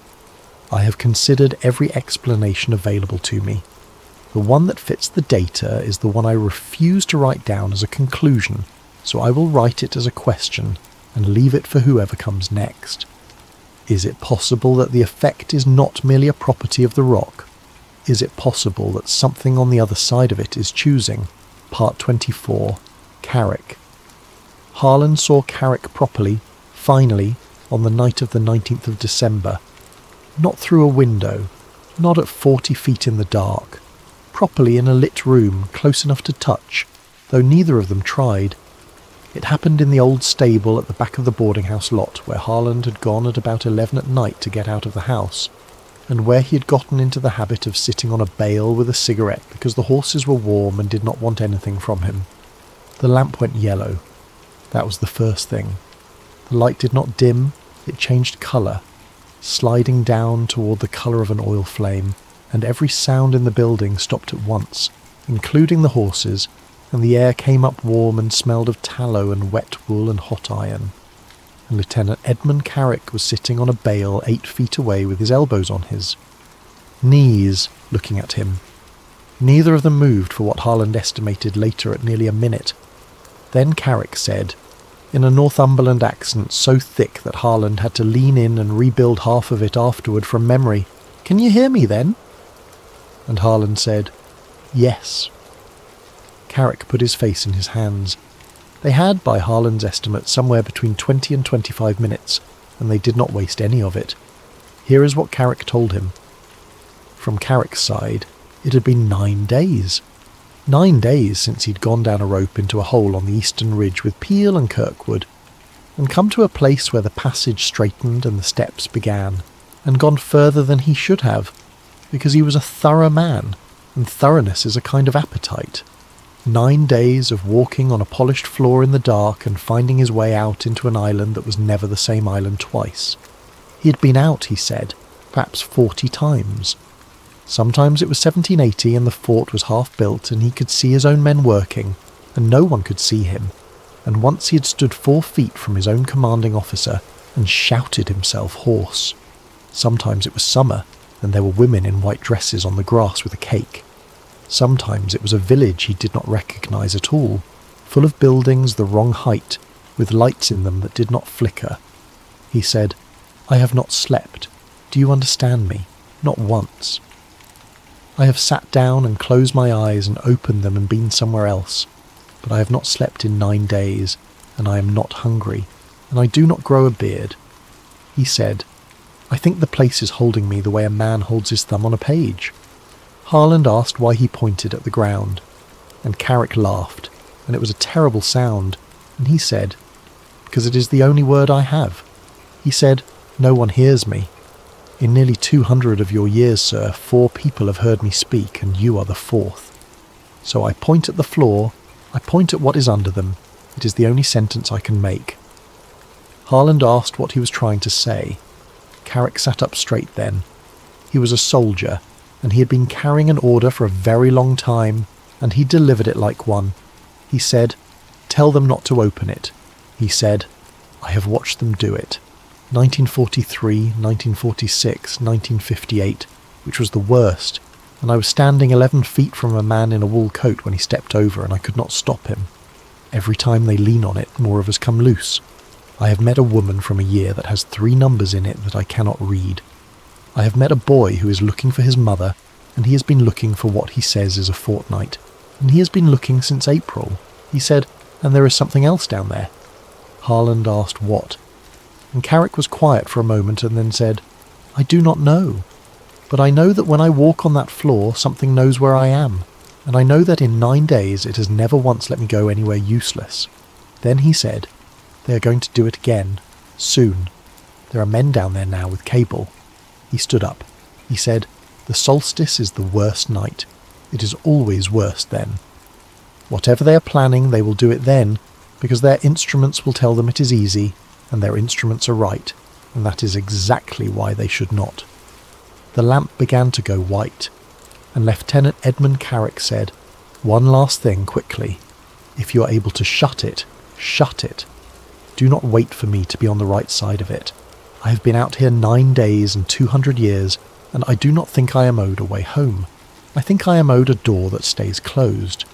And then the horses were moving in their stalls, and the lamp was electric again, and the stable smelled of hay and nothing else, and Harland was sitting alone on a bale with a cigarette that had burned all the way down to his fingers without his noticing. Part 25. The Longest Night. The 21st of December, 1974. The island had gone into winter properly by then. The ferries had cut back to almost nothing and would soon stop altogether, and in a few weeks the straits would begin to freeze, and the islanders would mark out the ice bridge to the mainland with discarded Christmas trees, which is a real thing they really do, one of the most beautiful and least believable customs in North America. The village was down to a few. 100 people. The hotels were dark, the bicycles were put away, and there was snow on the roofs, and the horses breathed steam under the street lamps, and on the eastern ridge, in a hollow between two shoulders of limestone, there were 4 men and a generator on a sledge. Harland went up at 10 at night with Dennis Algren, who had insisted on coming with the mulish calm of a 60-year-old archivist who has decided that this is the interesting part of his life, and he is not going to miss it. They did not have a plan. It is important to be honest about that. 2 men in overcoats with a flashlight and a crowbar do not have a plan when they walk toward a federal program, and Harland knew it, and went anyway, and afterward could only say that the alternative was to be a man who had gone to bed. They got in because the fissure was open, and nobody was watching it, because nobody had needed to watch it in 30 years. They went down 400 feet of worn stone steps past a British chisel mark and a stenciled cable run and a band of carvings older than the ice, and they came out into a chamber that was lit. Part 26. Every Mackinac. There were floodlights on stands around the outside of the ring, and cable, a great deal of cable, running in from the passage and around the perimeter and terminating at 19 separate points, one at the base of each standing stone. There were 4 instrument tables. There were 11 people that Harland could count, in parkas, moving with the unhurried competence of a crew who have done a thing many times. Roland Keane was standing at the second table with a clipboard. He saw them. Of course he saw them. Harland always maintained that Keane saw them within about 4 seconds of their coming out of the passage, and that Keane looked at them and looked at his watch, and then went back to his clipboard, and that this was the single most frightening thing that happened to him that night. Because Keane was not worried about 2 men with a crowbar. Keane had a window to hit, and it was 14 minutes wide. At 11 minutes past midnight, on the longest night of the year, Project Stillwater opened the hinge for the last time. There was no flash. There was no sound. Harland's ears popped, hard, the way they do in a descending aircraft, and every floodlight in the chamber went the colour of an oil flame, and then Mackinac Island came apart. Harland was standing 80 feet from the edge of the dish, and what he saw for somewhere between 4 and 6 minutes, and he spent 30 years failing to describe it to anyone. He said it was like the moment before a film cuts, extended. He said the chamber did not vanish. The chamber stayed. But other things came into it and lay across it, all at once, not one after another, but simultaneously, and without any of them being less real than the others. He saw the chamber in 1780, lit by 2 lanterns, and a young officer in a red coat standing in the middle of the dish with his mouth open. He saw it in 1888, and a bearded man in a wool coat holding a plumb line, working his way patiently around the ring, 22 years before anyone alive had been born. He saw it full of men in shirt sleeves in 1958, with equipment that looked like radio sets, and a director shouting an order, and a shutdown sequence 4 minutes long. He saw it in a year he could not identify, empty, with a steel gantry over the dish and a chain hanging from it, motionless. He saw it with no lights at all, and people in it anyway, dozens of them, standing in the dark quite comfortably, and he could not see what they were. And above him, through the rock, through 400 feet of limestone that was suddenly no more solid than a held breath, he saw the island, every Mackinac at once, He saw the fort half built and finished and ruined. He saw the bluff bare and forested and terraced with white cottages. He saw the harbour full of bark canoes and full of schooners and full of nothing and full of a ferry with a shape he did not recognise. He saw the streets of the village with horses in them and with horses in them and with horses in them, because that at least never changed. 100 years of hooves laid over one another until it was not a sound but a texture.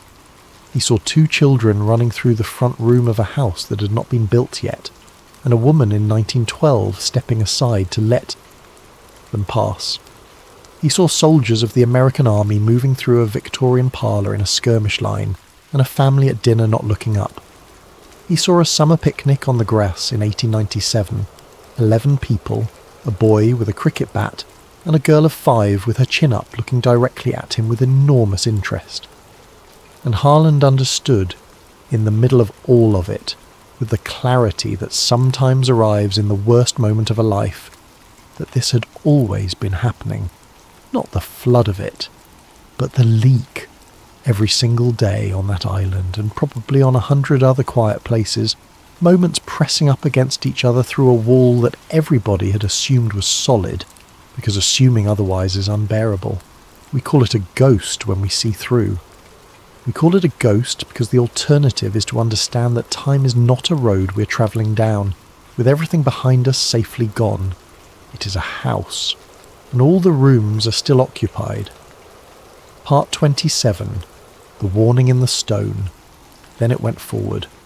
Harland could never say how he knew that the things he saw next were the future rather than the past, except that he did know, in the way you know in a dream, and that the island in those images was wrong in a manner that had nothing to do with technology.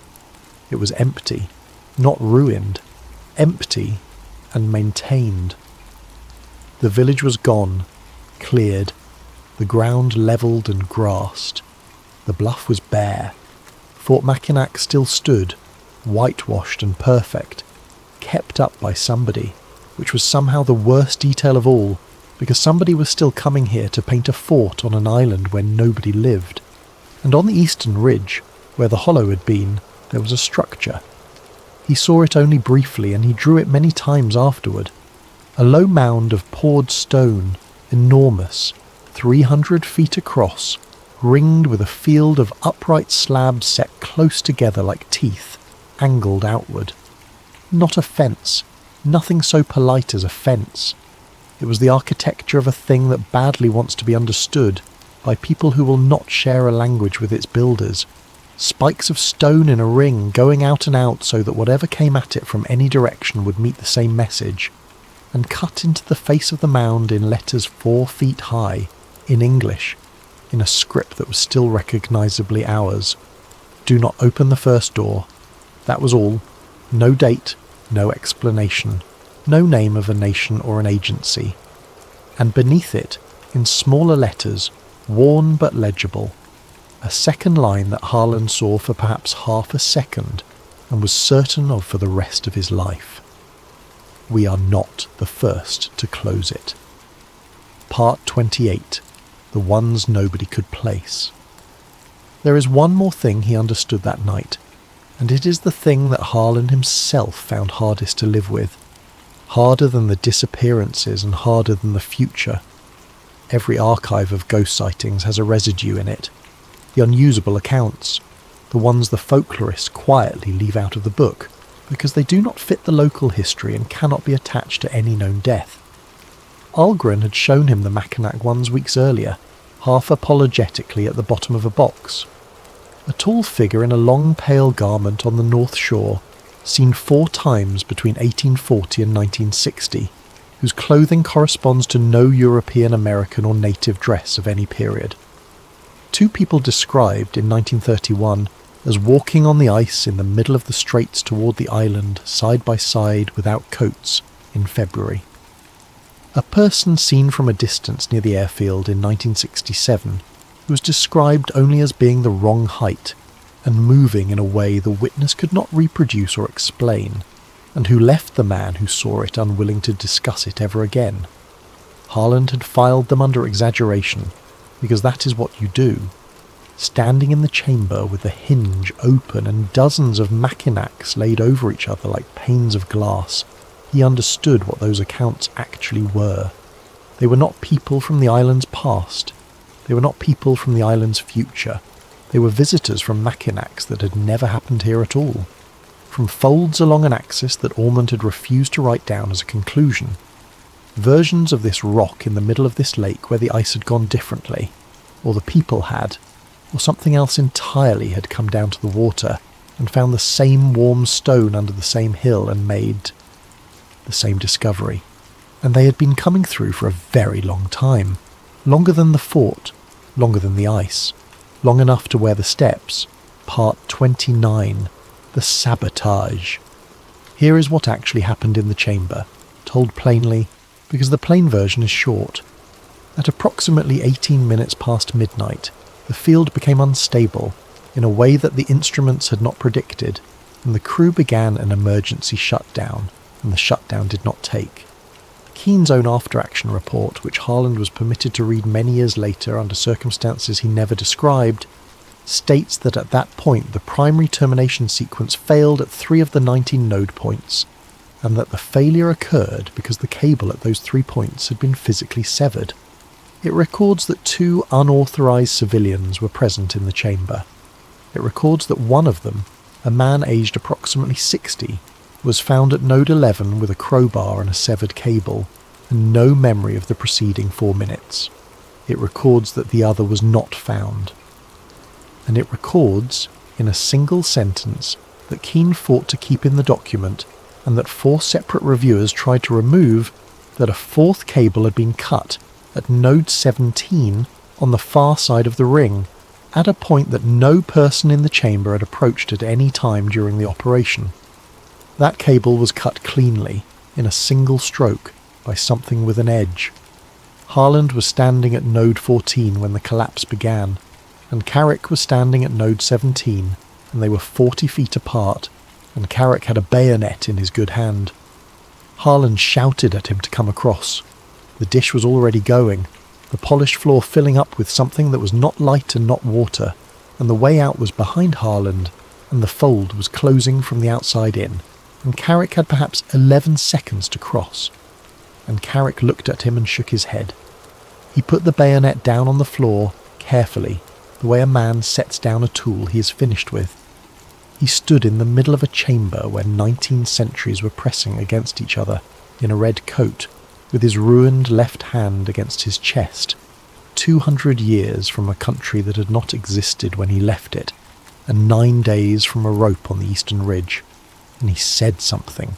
Harland heard it, and Algren heard it too, which is the only reason Harland ever fully believed it himself. He said, "If they call us ghosts, let them." Then the chamber shut. Part 30. The Clocks.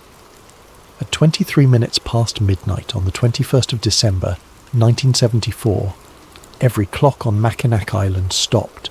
Every one. The clock on the wall of the boarding house kitchen, the clock in the mission church, the wristwatch on a man asleep in a house on the West Bluff, the register clock in the grocery, the timer on the boiler at the Grand Hotel, the alarm clock beside a 9-year-old girl who woke up because the ticking had stopped and lay listening to a silence she remembered for the rest of her life. They stopped for 4 seconds. Then all of them, together, started again. Not one of them was slow. That was checked later by people whose job it was to check such things. And it is in the record and nobody has ever explained it. Every clock on the island lost exactly 4 seconds, and no clock on the mainland lost anything at all. In the chamber, the floodlights came back up white, and the crew stood in an ordinary lit room, 400 feet under an island, looking at a ring of 19 stones with cable running to them, and a polished floor that was simply a floor. Dennis Algren was sitting at node 11 with a crowbar in his lap. Elliot Harland was lying at node 14 with his ears bleeding, and at node 17, on the far side of the ring, there was a British Army bayonet of a pattern used between 1768 and 1791, lying on the stone with fresh mud on it. There was no one else in the chamber at all. Part 31. Afterward. Project Stillwater was terminated in the spring of 1975. Not because of what happened in the chamber, or at least not officially. The program had been running on a shrinking budget for 6 years and had produced in 3 decades one photograph of a bearded man with a plumb line and a great deal of unusable data. In the end it died the way almost everything dies in that world, which is quietly in a memorandum for reasons of cost. The entrance on the eastern ridge was closed in June of 1975.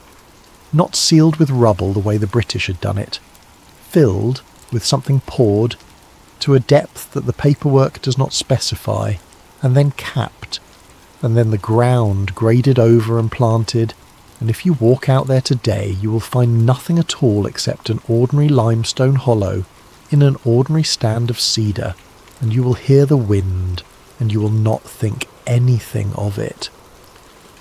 Harlan's negatives were never returned. His camera was. He got a letter with the receipt attached and a cheque for the equipment, and the cheque was generous, and he cashed it.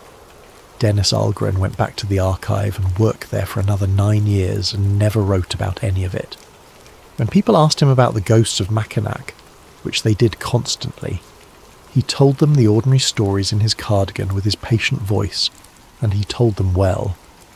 Margaret Dalloway died in 1979 at 87 in the small green house with the stove going. Harland went to the funeral.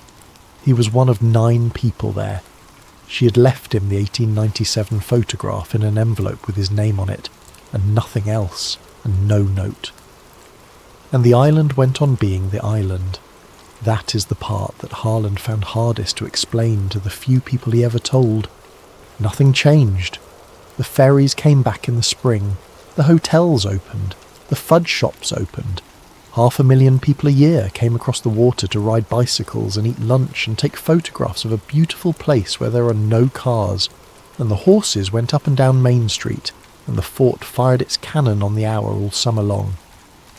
And the ghost tours started up again in June, the way they always do. Harland went on one, once, in 1983, on a warm evening with a group of 20 tourists and a college student in a costume carrying a lantern. He listened to her tell the story of the soldier who walks the ramparts of the fort pointing at the ground, and he listened to 20 people find it delightful, and he did not say one word.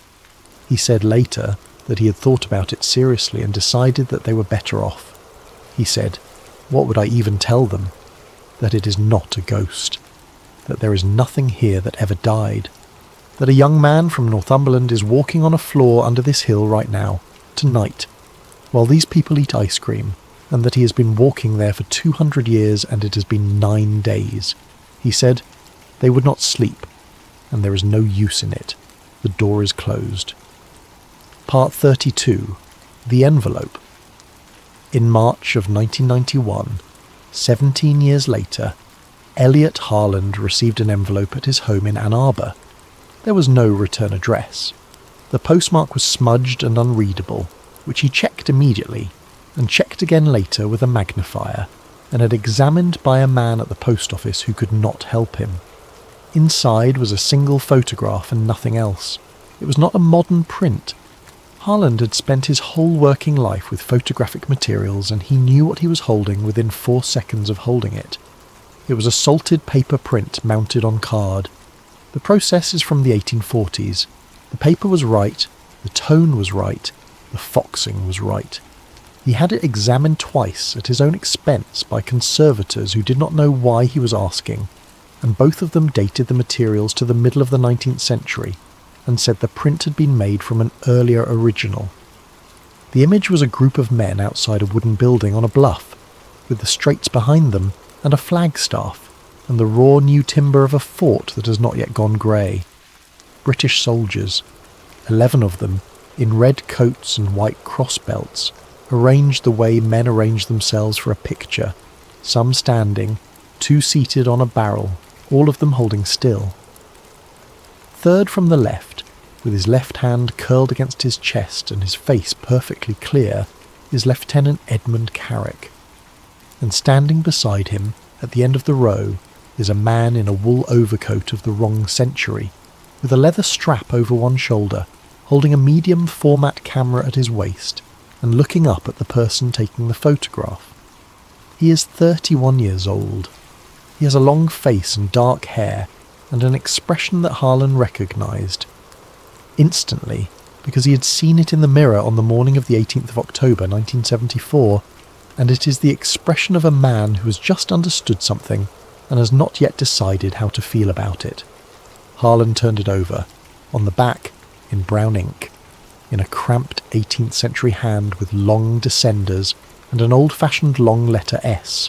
5 words. You were always here, sir. Part 33. What he made of it. Elliot Harlan lived until 2009. He never went back to Mackinac Island after 1983. He kept photographing buildings for another 20 years, and he was good at it, and he married late and happily, and by every account he was a calm and rather funny man who liked long walks and did not talk much about himself. He kept the photograph in a box with the 1897 picnic print and a bayonet that he should not have had. Near the end of his life he told the whole thing once at length to a nephew who wrote it down, and at the end of it the nephew asked him the obvious question, which is the one you're probably holding right now. He asked, "Does that mean you're going to go back? One day? Does that photograph mean it has already happened and you have not done it yet?" And Harlan said, "I have thought about that for 18 years. He said, "Here is what I decided, and you may do better." He said, "I do not think the chamber connects one moment to another moment on one line, like beads on a string, with all of it fixed and waiting. I think it connects rooms in a house, and I think there are more rooms than there is time to walk through, and I think in one of them a man very much like me stood in a photograph in 1780 next to a soldier who was kind to him. He said, maybe that man was me, and maybe he was not. It does not change tonight. It does not change what I have to do tomorrow."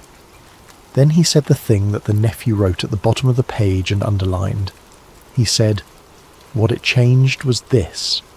I used to think the dead were gone, and that the past was a safe place, over and finished, and that the only thing that could reach us here was memory."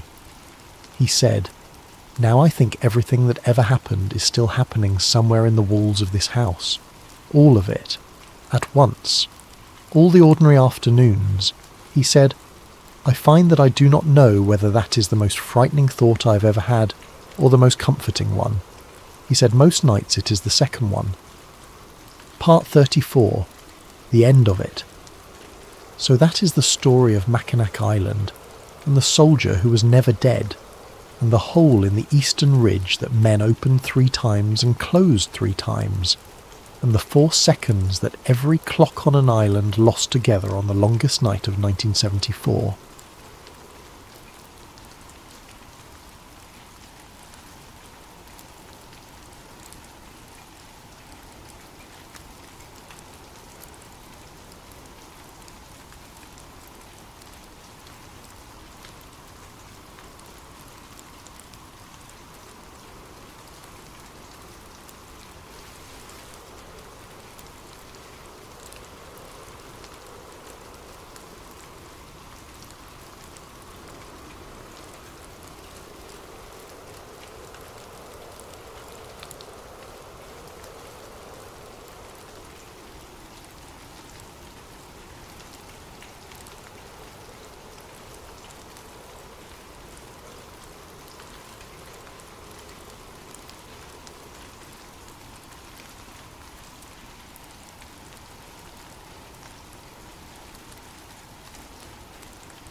Before we begin tonight, a quick thank you to Matt for suggesting this topic, and to everyone else listening right now.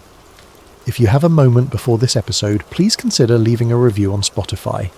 It genuinely takes about 10 seconds, and it means the world to this channel. Okay, let's descend. There is a hill in Massachusetts where something ancient and terrible was built, and then slowly forgotten. Not forgotten the way towns forget old barns or overgrown cemeteries, but forgotten deliberately, purposefully, as though the people who once walked its corridors needed the world to stop asking questions about what happened inside. The building is gone now, or nearly gone, replaced by condominiums and manicured walking paths. But if you know where to look, you can still find the outline of what was there, the curve of the old foundation, the ghost of a corridor in the soil. And if you are very still, if you let the quiet of this story settle around you like fog rolling across a Massachusetts hillside at 2 a.m, you might begin to understand why some places resist being erased. Tonight, we are going to Danvers. Specifically, we are going beneath it. Act 1. The Hospital on the Hill. To understand what Danvers State Hospital became, you first have to understand what it was supposed to be, and more importantly, what it was never supposed to become. The institution opened in 1878 on a hilltop in Danvers, Massachusetts, originally called the Danvers Lunatic Asylum. Its architect, Nathaniel Jeremiah Bradley, designed it according to the Kirkbride Plan, a model of psychiatric care developed by Dr. Thomas Story Kirkbride in the mid-1800s that was, in theory, humane. The Kirkbride Plan held that the very architecture of a hospital could be therapeutic. Long radiating wings, abundant natural light, ventilation, open land for patients to walk. A staggered batwing layout so that no ward was directly adjacent to another, preserving a sense of privacy and calm. Kirkbride believed, genuinely and passionately, that a beautiful building in a natural setting could aid in the healing of troubled minds. What he built at Danvers was, by Victorian standards, something close to majestic. The central tower rose above the surrounding farmland like a cathedral spire.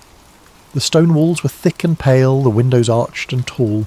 From the road below, travellers would have seen it framed against the sky.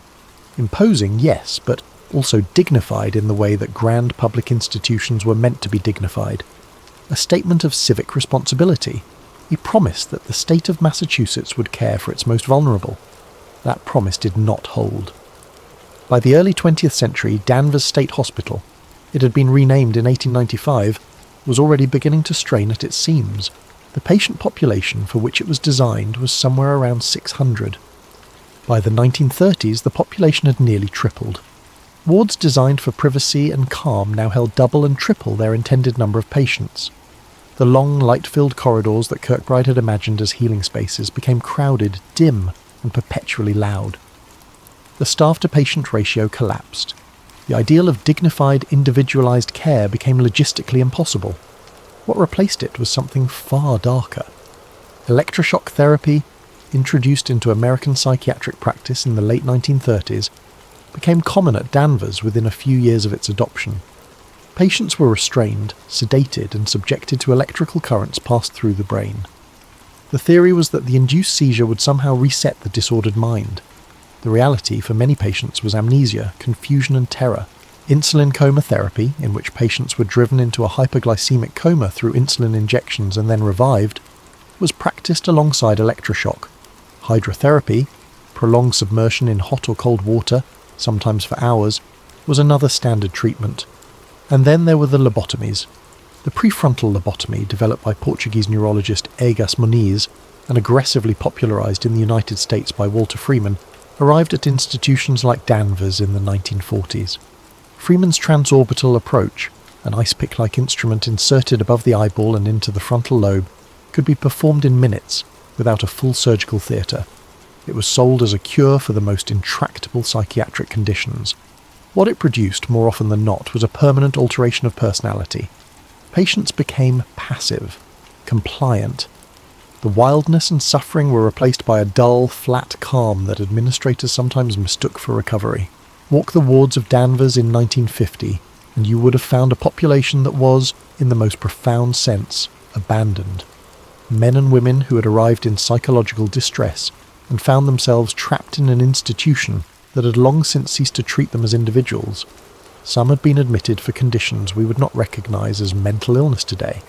Homosexuality, moral insanity, postpartum depression, the vague category of nervous exhaustion applied generously to women who inconvenienced their families. They had come seeking help, and found instead overcrowding, restraints, experimental procedures, and a bureaucratic system that had no mechanism for releasing them, even when they improved. This is the world into which our story descends. A real world first, a documented world. Before we go further into the dark, it matters that you understand. The horror of Danvers was not invented. It did not require a conspiracy. The institution as it existed was already a catastrophe. But something else was happening there too. Something beneath the overcrowding and the institutional neglect. Something that operated on a different level entirely. And to find it, we need to go underground. Act 2. The tunnels. Every large psychiatric institution of the Kirkbride era had tunnels. This is not unusual, not sinister in itself. Danvers was no exception. Beneath the sprawling complex of buildings ran a network of underground passages originally constructed for entirely practical purposes. Steam heating lines, maintenance access, and the transport of supplies between buildings during the brutal Massachusetts winters. When the ground was frozen solid and snowdrifts made outdoor movement difficult, staff could move between wards without stepping outside. Food could be transported, laundry, medicine. It was infrastructure, utilitarian, unremarkable, and largely invisible to the patients above. But the tunnels at Danvers were not simple. They were extensive. Far more extensive than the official maintenance map suggested. Former employees, in interviews conducted decades later during historical preservation efforts, described sections of the tunnel network that did not appear on any map they were shown. Passages that led to areas they had never accessed above ground. Doors that were sealed not with padlocks or conventional hardware, but with what appeared to be institutional-grade barrier systems. Heavy frames, bolted from the outside, lacking any visible interior mechanism. The working explanation was always the same. Storage, older infrastructure, areas decommissioned and sealed for safety reasons. The tunnels were old, the institution was constantly evolving, and it was not unusual for passages built for one purpose to be closed off when that purpose became obsolete. Nobody pressed the question. Nobody had particular reason to, except for the cold, or multiple maintenance workers, interviewed independently over the years, noted the same thing.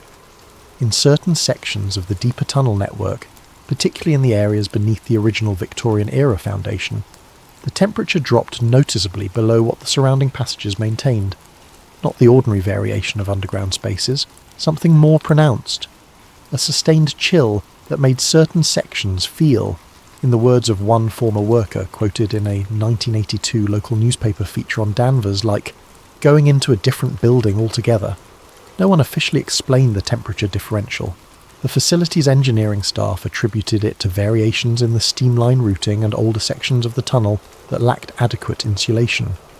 That explanation was accepted. No one suggested an alternative, but the cold was noticed, and for at least one person, the cold was the first thread he pulled. Act 3. Thomas Hale. His name, in the accounts that have surfaced across various discussions of Danvers State Hospital's unofficial history, is given as Thomas Hale. He was a young orderly who began working at the institution in the early 1950s, a slight, quietly observant man in his mid-20s who had taken the hospital job because it paid reliably and was within walking distance of the rooming house where he lived. He had no particular background in psychiatry. He had served briefly in the military, had some high school education, and possessed what his supervisors apparently described as a good temperament with difficult patients. He was calm. He did not rattle easily. For his first year at Danvers, Hale worked primarily in the male admissions ward, one of the more active and difficult assignments, processing new arrivals, helping with intake procedures, managing the disorientation and sometimes the violence that came with first admissions. He learned the rhythms of the institution quickly, who the senior nurses deferred to, which physicians were kind and which were indifferent, which patients needed particular attention, and which were stable enough to require only routine monitoring. He was good at his job. He was promoted to a position that gave him broader access to more of the facility. It was that broader access that first revealed the anomaly he could not stop thinking about.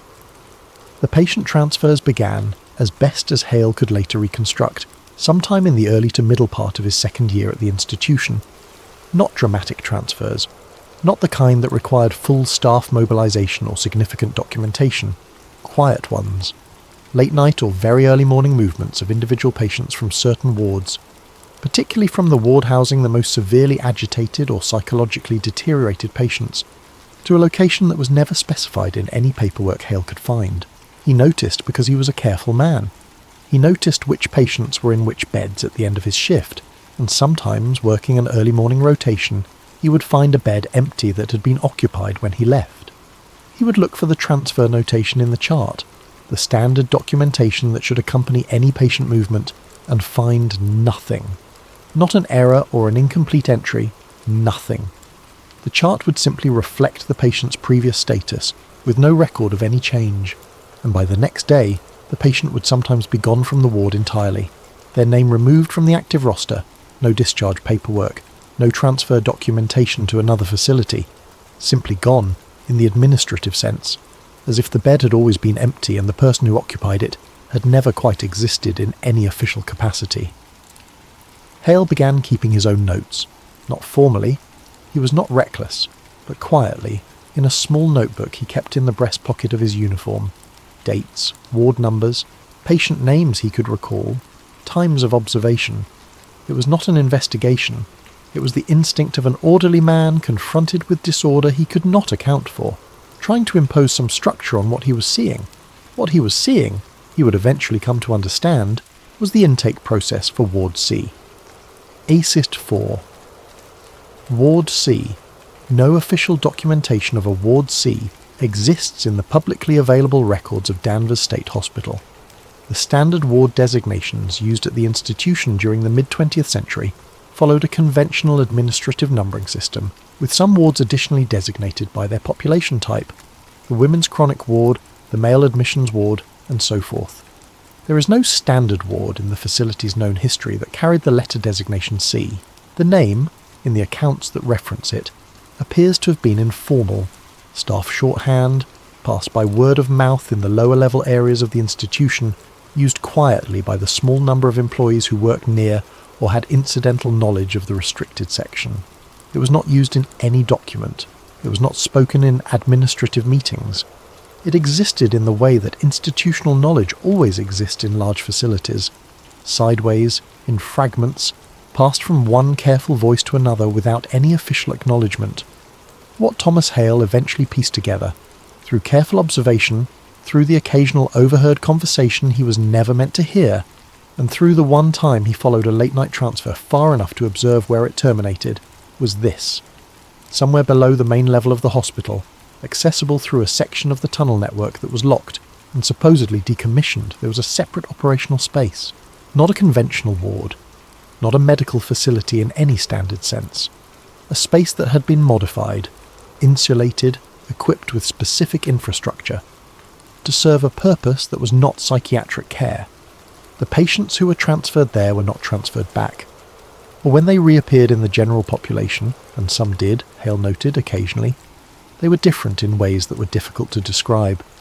Not differently medicated, not recovering from a procedure in any observable sense, quieter, more inward. Their eyes, according to Hale's later account, had a quality he could only describe as having looked at something for a very long time. They did not speak about where they had been. Most of them, Hale came to believe, had been told not to. ACIT 5. The men in civilian suits. It is 1953. The Cold War has settled over the United States like a permanent weather system, present in every institution, every government office, every military and research facility. The Soviet Union has tested its first nuclear weapon. The Korean War has ended in a tense armistice. Senator Joseph McCarthy is at the height of his power, and the fear of communist infiltration, of hidden enemies within American institutions, has produced a governmental and intelligence apparatus that is simultaneously more powerful and more secretive than anything the country has previously maintained in peacetime. Against this backdrop, the Central Intelligence Agency launches what will eventually become one of the most extensively documented secret programs in American history, MKUltra. The program, officially approved by CIA Director Alan Dulles in April of that year, is a systematic effort to develop techniques for behavioral manipulation, mind control, and psychological coercion. Its methods include the covert administration of LSD and other psychoactive drugs to unwitting subjects, hypnosis, sensory deprivation, isolation, verbal and sexual abuse, and various forms of psychological torture. The program operates across dozens of institutions, universities, hospitals, prisons, and military facilities, under a complex network of front organizations and indirect funding channels specifically designed to obscure the CIA's involvement. Danvers State Hospital, in the accounts that have accumulated around its history, is not named in the officially declassified MKUltra documentation. This is not surprising. The 1973 destruction of MKUltra files, ordered by CIA Director Richard Helms, eliminated the vast majority of the program's operational records. What survived was recovered largely by accident, in files that had been misfiled in a financial records room, and thus escaped the shredders. Those surviving files documented 150 distinct research projects at dozens of institutions. The number of institutions from which documentation was destroyed is unknown. What Thomas Hale observed beginning in approximately 1954 was not men in military uniform. It was not government vehicles marked with any official designation. It was men in plain civilian suits, unremarkably dressed, carrying locked aluminum cases, who arrived at Danvers in unmarked cars, entered through a staff entrance that was routinely cleared of other personnel during their visits, and departed without signing any visitor log that Hale could subsequently locate. Their visits correlated with what Hale characterised as reliable frequency, with the patient transfers towards C. The hospital administrator during this period, a man Hale describes only as the director in his account, appeared, in the weeks following the first civilian visits, to have acquired access to funding for new equipment. Physical modifications were made to sections of the lower facility. Certain staff members previously assigned to general ward duties were reassigned to restricted areas and instructed not to discuss their new responsibilities. They received small, unexplained pay increases. They signed papers that Hale was told were standard confidentiality agreements related to sensitive patient information. They were not standard confidentiality agreements. The official explanation offered to the general staff for all of this activity was the same phrase, repeated whenever questions arose: behavioural rehabilitation research, a grant-funded academic collaboration, nothing that would affect daily operations, nothing to concern yourself with. Hale concerned himself with it anyway. Act 6. The fragments. There is a particular quality to knowledge acquired through fragments, through doorways not fully closed, through words heard at the end of a corridor, through documents glimpsed before being turned over. It is not the clean, linear knowledge of a direct briefing or an official report. It is more like the knowledge you have of a foreign city from photographs and other people's descriptions. Real, genuinely informative, but assembled from pieces that don't quite fit together seamlessly, that leave gaps where the most important details might be hiding. This is the knowledge Thomas Hale assembled over the course of the next several years. The first fragment came through a partially open office door on a Thursday afternoon. Two men he did not recognise. Neither was the civilian-suited visitors he had seen before. These were men in white coats, academic-looking, carrying folders, were speaking in what they believed was an empty corridor. Hale, turning into the corridor from a stairwell, stopped before they saw him and remained still. He heard 11 words clearly before one of the men pulled the office door shut. Those 11 words were cognitive breakdown thresholds, memory destabilization, and the point at which identity separation becomes irreversible. He wrote them down that evening in his notebook, unsure what they meant. The second fragment came 6 weeks later, from a nurse who had briefly been reassigned to the restricted section, and then, without explanation, reassigned back to general duty. She did not speak directly to Hale about what she had seen, but she spoke to someone else in Hale's vicinity, in the kind of careful, half-coded language that people use when they want to communicate something they are not sure they are allowed to communicate. What Hale gathered from her conversation was that the patients in the restricted section were not receiving standard psychiatric treatment. They were not receiving any recognisable treatment at all. They were being observed. They were being measured. Their responses to specific, controlled stimuli were being recorded with a precision and interest that, in her words, didn't match anything in the books we were trained with. The third fragment came from a document. Hale had been asked to deliver a sealed envelope to an office in an administrative wing he rarely visited. The envelope was not sealed when he picked it up. A clerical error, apparently, the flap merely tucked rather than glued. He did not open it. But when he set it down briefly on a surface to adjust his grip, a single page slid partially free. The page contained a numbered list. He saw 3 items before he quickly replaced the page and resealed the envelope as carefully as he could. The 3 items he saw were Protocol for Extended Sensory Occlusion, Baseline versus Post-Protocol Memory Recall Differential, and Threshold Documentation, Perceptual Anchoring Failure. He did not know what perceptual anchoring failure meant. He was beginning to understand, in the general sense, what they were doing down there. They were not treating mental illness. They were studying how the mind breaks. Act 7. The Design of the Darkness. To understand the experiments described in the accounts that have accumulated around Danvers, it helps to understand the scientific and geopolitical context in which such experiments were being conceived and conducted across the country during this period. The Cold War had produced within the American intelligence and defense community a specific and profound anxiety. What would happen to an American soldier, or intelligence officer or civilian official, subjected to enemy interrogation techniques designed to break the will and extract information? The Korean War had introduced the phrase brainwashing into American public discourse, applied to reports of American prisoners of war who had made statements sympathetic to their captors. Whether those statements reflected genuine psychological transformation or simple coercion under duress, they had ignited a fear within the national security apparatus that the human mind might be more vulnerable than anyone had previously assumed.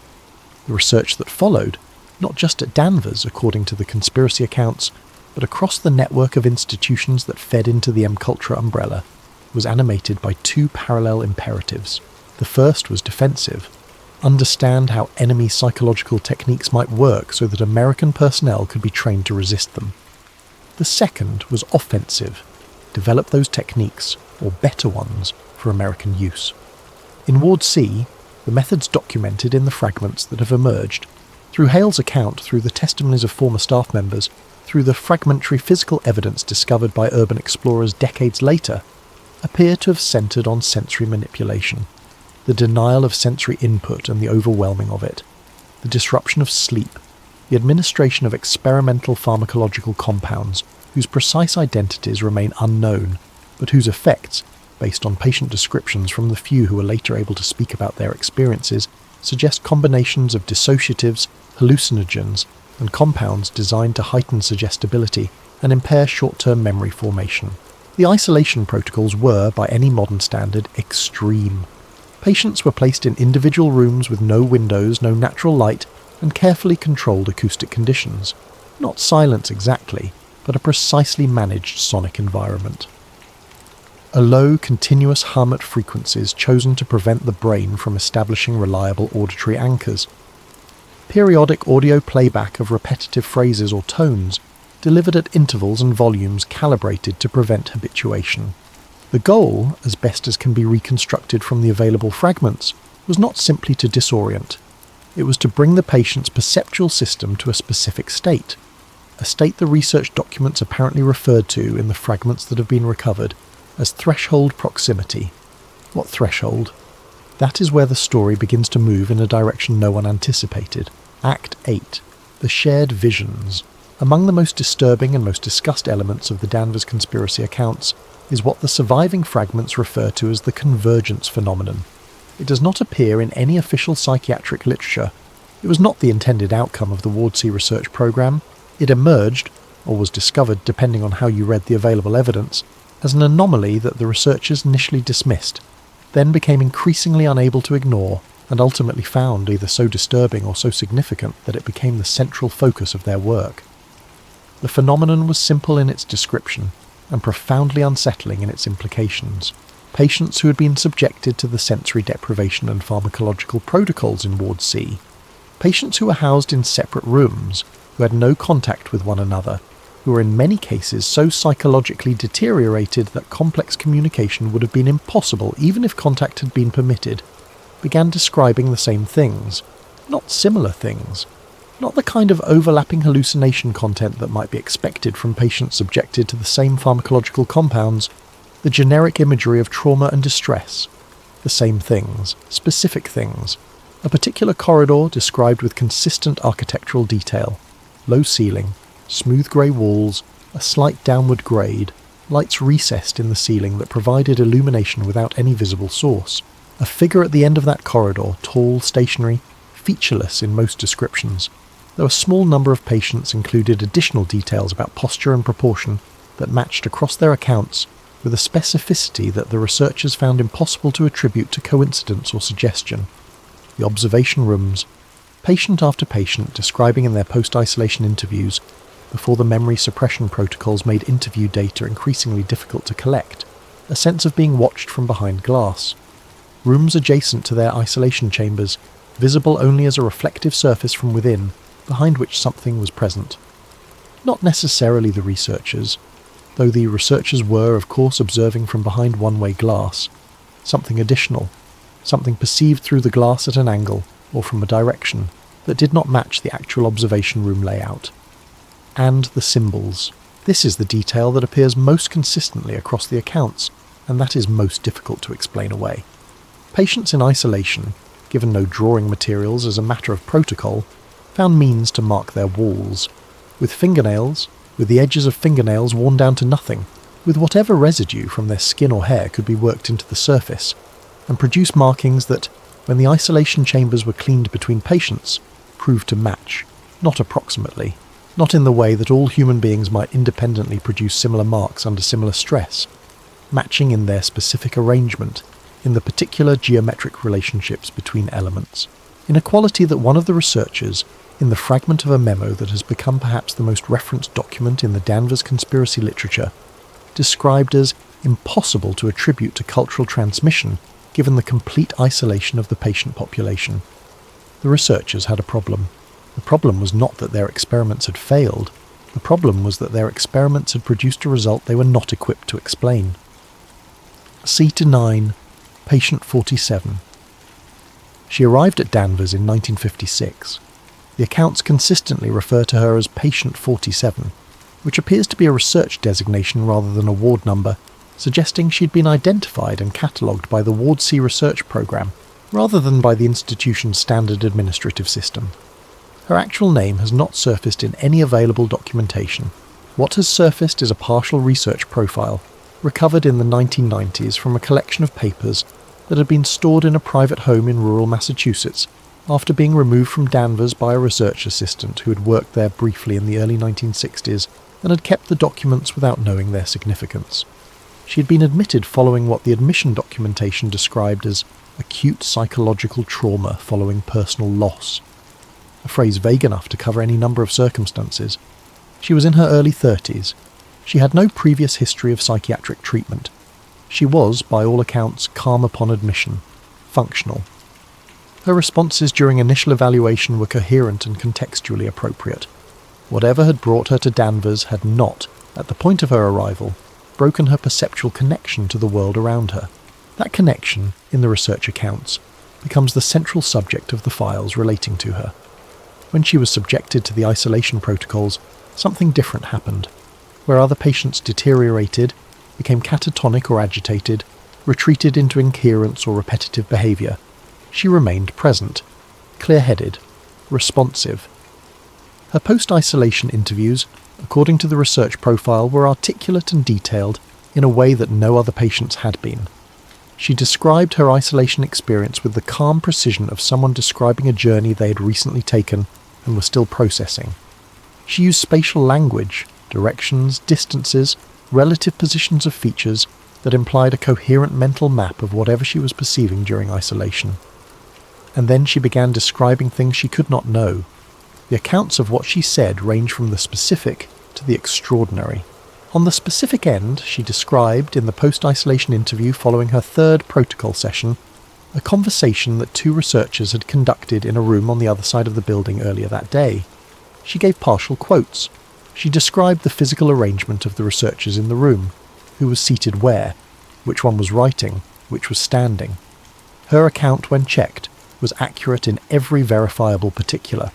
On the extraordinary end, she described, with apparent calm and in considerable detail, procedures that were scheduled for other patients in other rooms, procedures that had not yet occurred at the time of her interview, that were confirmed only in the records of sessions conducted in the days following her description. She described, in physical terms, the precise layout of rooms she had never entered, and that she had no possible means of having seen. The researchers' responses to this, as documented in the surviving fragments, range from clinical to alarmed.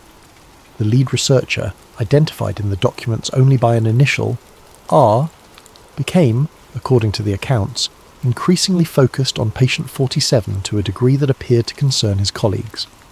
He extended her protocol sessions, he modified the pharmacological compounds she received, he began conducting private interviews with her that were not logged in the standard research record, and he began asking her, with increasing specificity, about the room beneath the tunnels. Aced 10. The room beneath. She had mentioned it first in her fourth post-isolation interview, unprompted at the end of her response about the corridor and the figure she had described. Consistent with every other patient's account, she had added a detail that was not in any other patient's account. And below that there is a room, older than the rest. The walls are different there, and it has been there longer than the hospital. The researcher had asked her to describe it further. She had described a circular or near-circular space, low ceiling, stone construction, not the brick or poured concrete of the tunnel sections, but cut stone, assembled without mortar in a manner suggesting significant age. A floor that was lower than the surrounding tunnel grade, accessible by a short descent, and in the centre of the room something she described with careful hesitation. The quality of the air, she said, a density, as if the space itself had a weight that was not physical. It is where the barrier is thinnest, she said, in the account that has been most widely cited. I do not know what it is a barrier between. I only know that in that room it is almost possible to see through. No official documentation of any such room exists in the architectural records of Danvers State Hospital. The original building plans, the renovation records, the maintenance surveys, none reference a circular stone chamber beneath the tunnel network, but there is a detail in the local historical record that gives the accounts pause. Danvers is not just the site of a psychiatric hospital. It is the former site of Salem Village, the original community at the centre of the 1692 Salem witch trials. Before that community was renamed and reorganised. The land on which Danvers State Hospital was built was occupied by European settlers for more than 2 centuries before the hospital's construction, and by indigenous peoples for thousands of years before that. The hill itself has a name in some of the older local histories that does not appear on any modern map, a name that translates, roughly, from the Algonquian of the regional tribes as the place where the ground is not still. The older maintenance workers at Danvers, the ones who had worked there long enough to know the tunnel system intimately, did not, according to Hale's account, deny the existence of the lower chamber when he carefully and obliquely asked them about it. They did not confirm it either. They changed the subject. One of them, an older man who had been at the institution since before the war, looked at Hale with an expression he described as the look of someone who has decided, a long time ago, not to think about something, and then walked away without speaking. Act 11. The Descent. Thomas Hale accessed the restricted section of the tunnel network in the spring of 1958. He had spent months identifying the pattern of staff presence in the lower level corridors, who was there, when, and for how long. He had identified a window of approximately 40 minutes on Sunday mornings, when the restricted access corridor was unmonitored. He had found, through careful observation, and one piece of extraordinary luck involving a misplaced keyring left briefly on a hook near the maintenance office, the specific key that opened the first locked door in the sealed corridor sequence. He did not go all the way to Ward C. He was not certain, at that point, exactly where Ward C was in relation to the tunnel network. What he found in the restricted corridor, in the 40 minutes he had, moving carefully, keeping track of his time, were the observation rooms. They were behind the wall of what appeared from the main tunnel corridor to be an equipment storage area. A false wall, not dramatically false, not designed to deceive a determined search, but simply presenting a blank institutional face that did not invite inspection. Behind it, a narrow passage, and opening off that passage 3 separate observation stations, each consisting of a small room furnished with a single chair, a narrow desk, and a wide rectangular window of heavy, slightly greenish glass set into the wall. The windows looked into the isolation chambers. Hale stood at the first window for what he described as a long time, though he was acutely conscious of his time limit and he knew it could not truly have been long. The chamber on the other side of the glass was empty. The room was approximately 3 metres by 3 metres, with walls that appeared to have been specifically treated, covered in a material he could not identify from his angle, something with a texture unlike standard institutional paint or plaster. The ceiling was low. The light came from a continuous strip fixture with no visible seam or gap. The floor was bare. On the wall opposite the observation window, scratched into the treated surface with what must have taken considerable sustained effort, was a symbol he did not recognise. Geometric. Specific. He could not have reproduced it from memory, he said later, but he recognised, even in the moment of seeing it, that it had the quality of something intentional. Not the random marking of distress or boredom, but something that had been placed there with care. Placed there to be found, possibly, or placed there because the person who made it could not prevent themselves from making it. He left before his time was up. He walked back through the tunnel to the main maintenance corridor, replaced the key exactly as he'd found it, and went about the rest of his shift with the careful composure of a man who has seen something he will spend the rest of his life trying to understand. He did not go back. He did not need to. Act 12. The overlap hypothesis.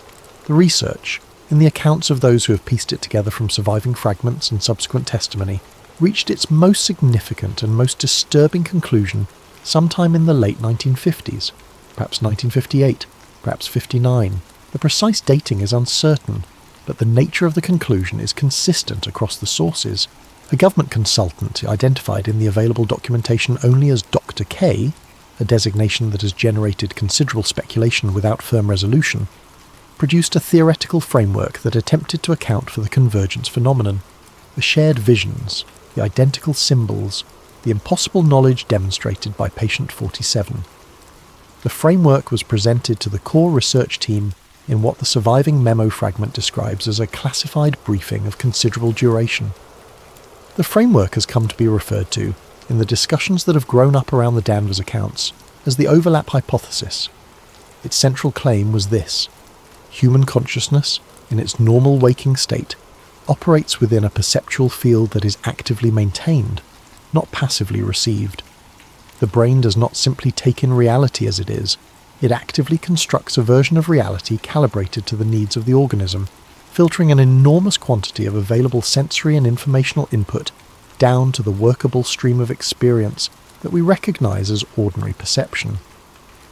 This filtering process is, in the normal course of events, so robust and so automatic that we have no awareness of it. We experience the output, our ordinary reality, and have no access to, and indeed no knowledge of, the vast quantity of input that is being excluded.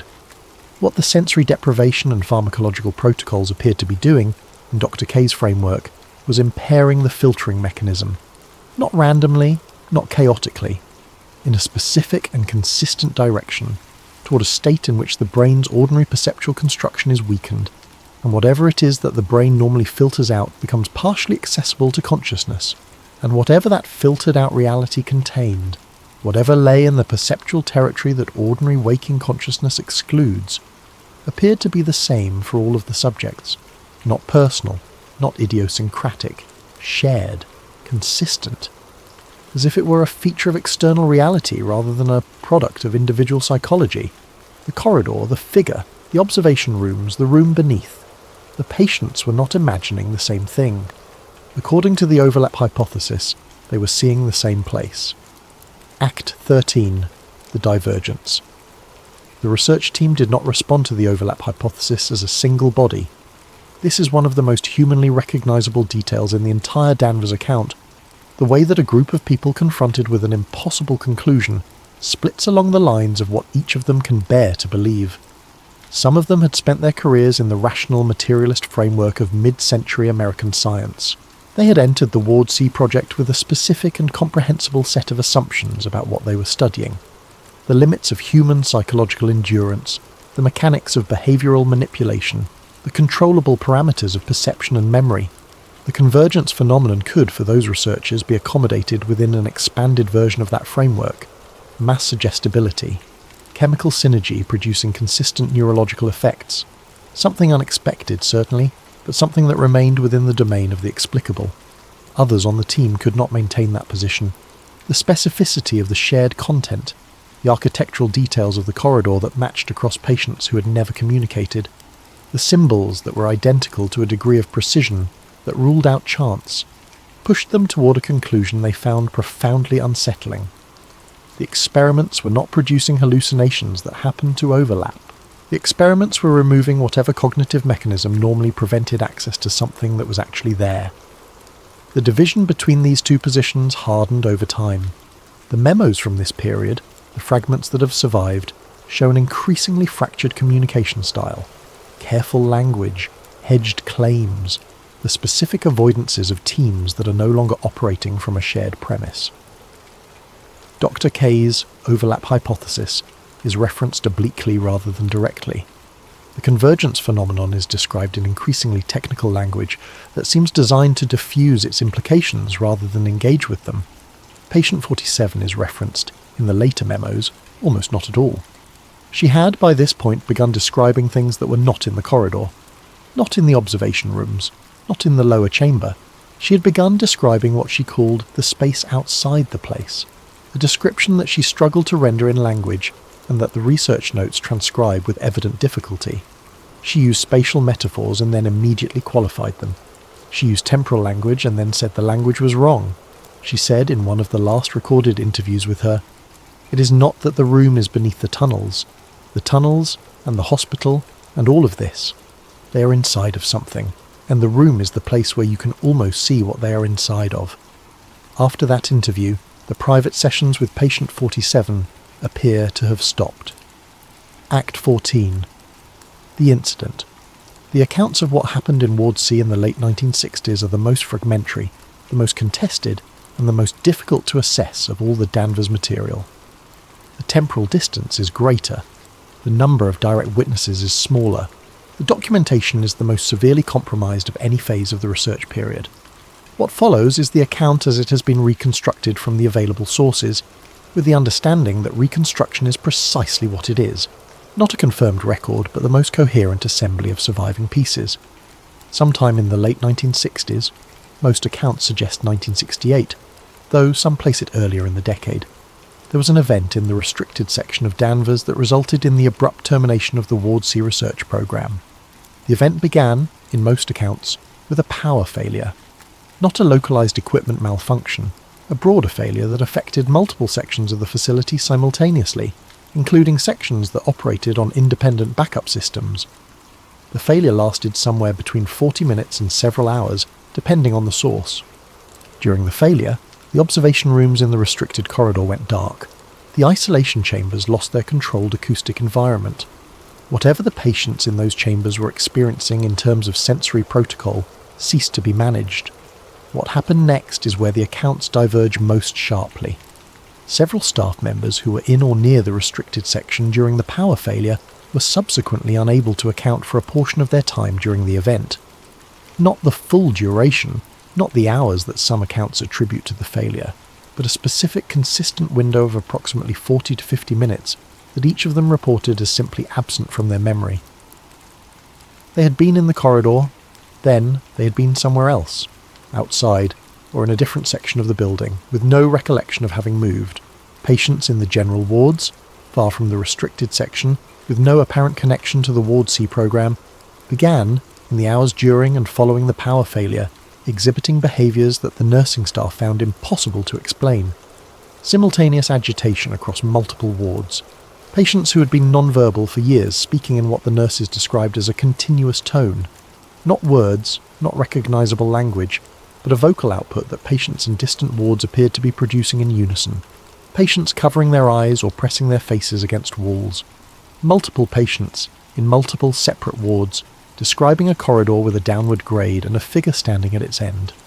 And at least 3 staff members, in independent accounts collected in the days following the event, described hearing voices from the sealed lower section of the tunnel network, from the area that had been blocked off and supposedly decommissioned for years.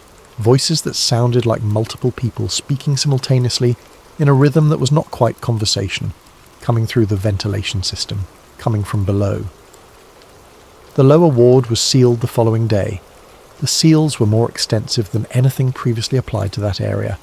Institutional concrete poured into the corridor access points, not simply locked doors.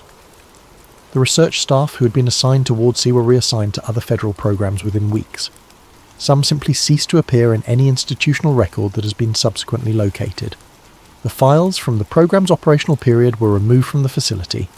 The research, officially, had never happened. Act 15. The Decline.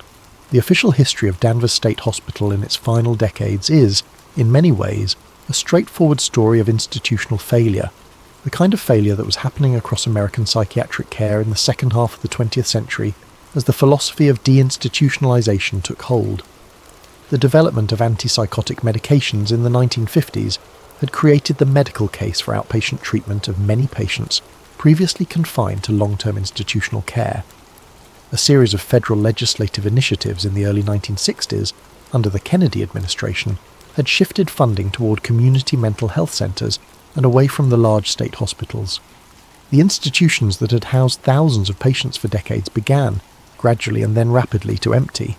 Danvers' population peaked somewhere in the 1950s, the same decade, not coincidentally, in which the Ward C programme was at its most active, and then began a steady decline. By the late 1970s, the patient population was a fraction of its peak. By the mid-1980s, whole wings of the building were unused, unmaintained, and deteriorating.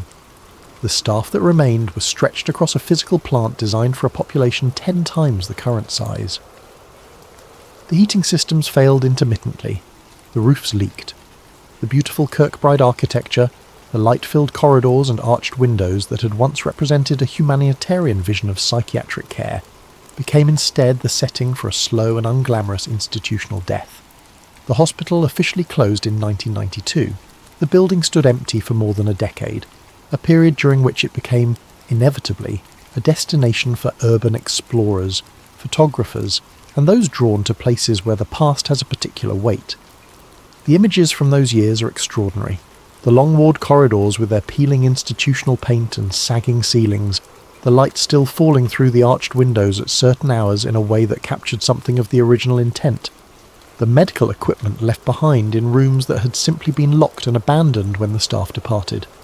The hydropersons still in the hydrotherapy room, the old records left in filing cabinets, the overwhelming sense of a world stopped mid-motion and never resumed.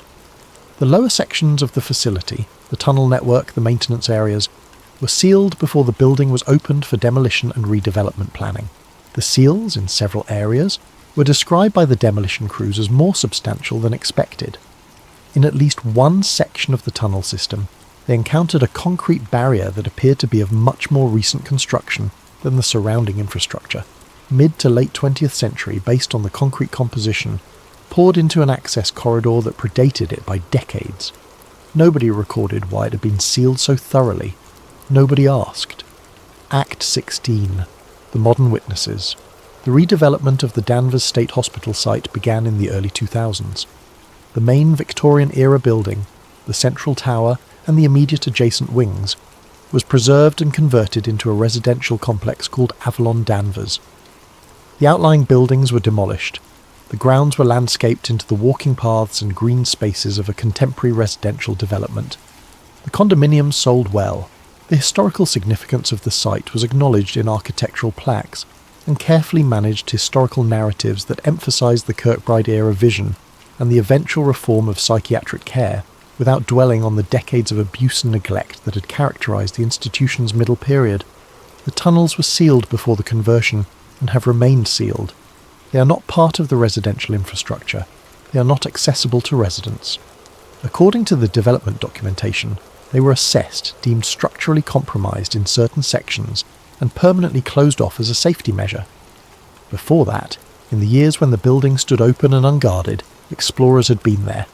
Dozens of them, probably hundreds over the decade of abandonment, producing a substantial body of photographic and video documentation. Most of it shows exactly what you would expect. Architectural decay, abandoned equipment, the melancholy of institutional spaces stripped of their human purpose. Beautiful in the particular way that ruins are beautiful. Unsettling in the particular way that places of historical suffering are unsettling. But in that body of documentation, there are anomalies. A small number of explorers, fewer than a dozen in the accounts that have been gathered and compared, describe finding sections of the tunnel network that are not fully sealed, sections accessible through obscured or collapsed entry points that the permanent seals did not fully close. And in those sections, in the deeper portions of the underground corridor system, they describe finding rooms that were not on any floor plan of the building they had studied before entering. The rooms contain observation windows. The windows are intact. The surfaces visible through the windows in rooms that should have been sealed for decades show evidence of having been inscribed, marked, repeatedly, with symbols that the explorers photograph and later compare against one another's documentation from separate visits at separate times and find, to their consistent alarm, to be the same. One group, exploring in the mid-2000s, found a reel-to-reel magnetic tape in a sealed aluminum case in a room off one of the lower tunnel corridors. The case was government issue, standard for the period of its manufacture. The tape was partially degraded. What was audible, on the portion of the tape that a subsequent digitization recovered, was a male voice in a clinical register, measured, precise, addressing what appears to be a research summary audience. The recovered portion of the recording is less than 90 seconds. Most of it is too degraded to transcribe. But the final portion, before the tape cuts to silence, is clear. Ast 17, the last recording. We have proceeded from the initial assumption that the protocols were generating the convergent content, that the pharmacological and sensory conditions were producing shared hallucination in a manner consistent with prior models of chemically induced psychosis. We no longer hold this position. The evidence accumulated over the course of this program has led us to a conclusion that I recognise will not be welcomed. The protocols are not generating the visions. The protocols are not causing the patients to see the same thing. The protocols are removing whatever it is that normally prevents them from seeing it. We are not producing these experiences. We are exposing what is already there. The treatments are not creating the visions. The treatments are removing whatever normally prevents them. The tape cuts out there. Whatever was said next, whatever conclusions were drawn, whatever recommendations were made, whatever decisions were reached about what to do with the knowledge that the research had produced, is gone, destroyed in the 1973 file destruction, or sealed behind concrete in a sealed section of a sealed tunnel beneath a building that no longer fully exists, or held somewhere in an archive that has not been opened and may never be.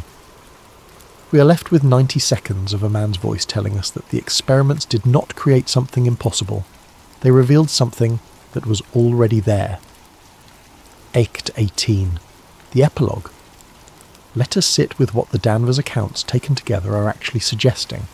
Not the individual claims, not the question of whether Thomas Hale's notebook survives, or whether the research designation Ward C can be verified in a primary document, but the shape of the argument. What the story, at its core, is proposing about the nature of human experience. The standard model of consciousness, the one that has underlain Western scientific and philosophical thinking since Descartes, the one that is embedded in our language and our intuitions, is a model of enclosure. Your consciousness is yours. It is generated by your brain, bounded by your skull, and inaccessible to anyone who is not directly interacting with you through the conventional channels of language and behaviour. What you see when you close your eyes is yours. What you dream is yours. The inside of your mind is the most private space that exists in the universe. More private than your home, more private than a locked room, more private than any physical boundary. The Danvers accounts challenge this assumption, not by proposing telepathy or mysticism or any of the categories that the word paranormal tends to summon. The overlap hypothesis is not a paranormal argument. It is a materialist argument about the filtering function of the brain, about what consciousness is doing when it constructs ordinary experience, and about what lies in the space between that construction and whatever the raw informational reality of the universe actually contains. It says, the inside of your mind is private because something in your brain is actively maintaining that privacy. It is not a natural condition. It is an achievement, and like all achievements, it can be undone.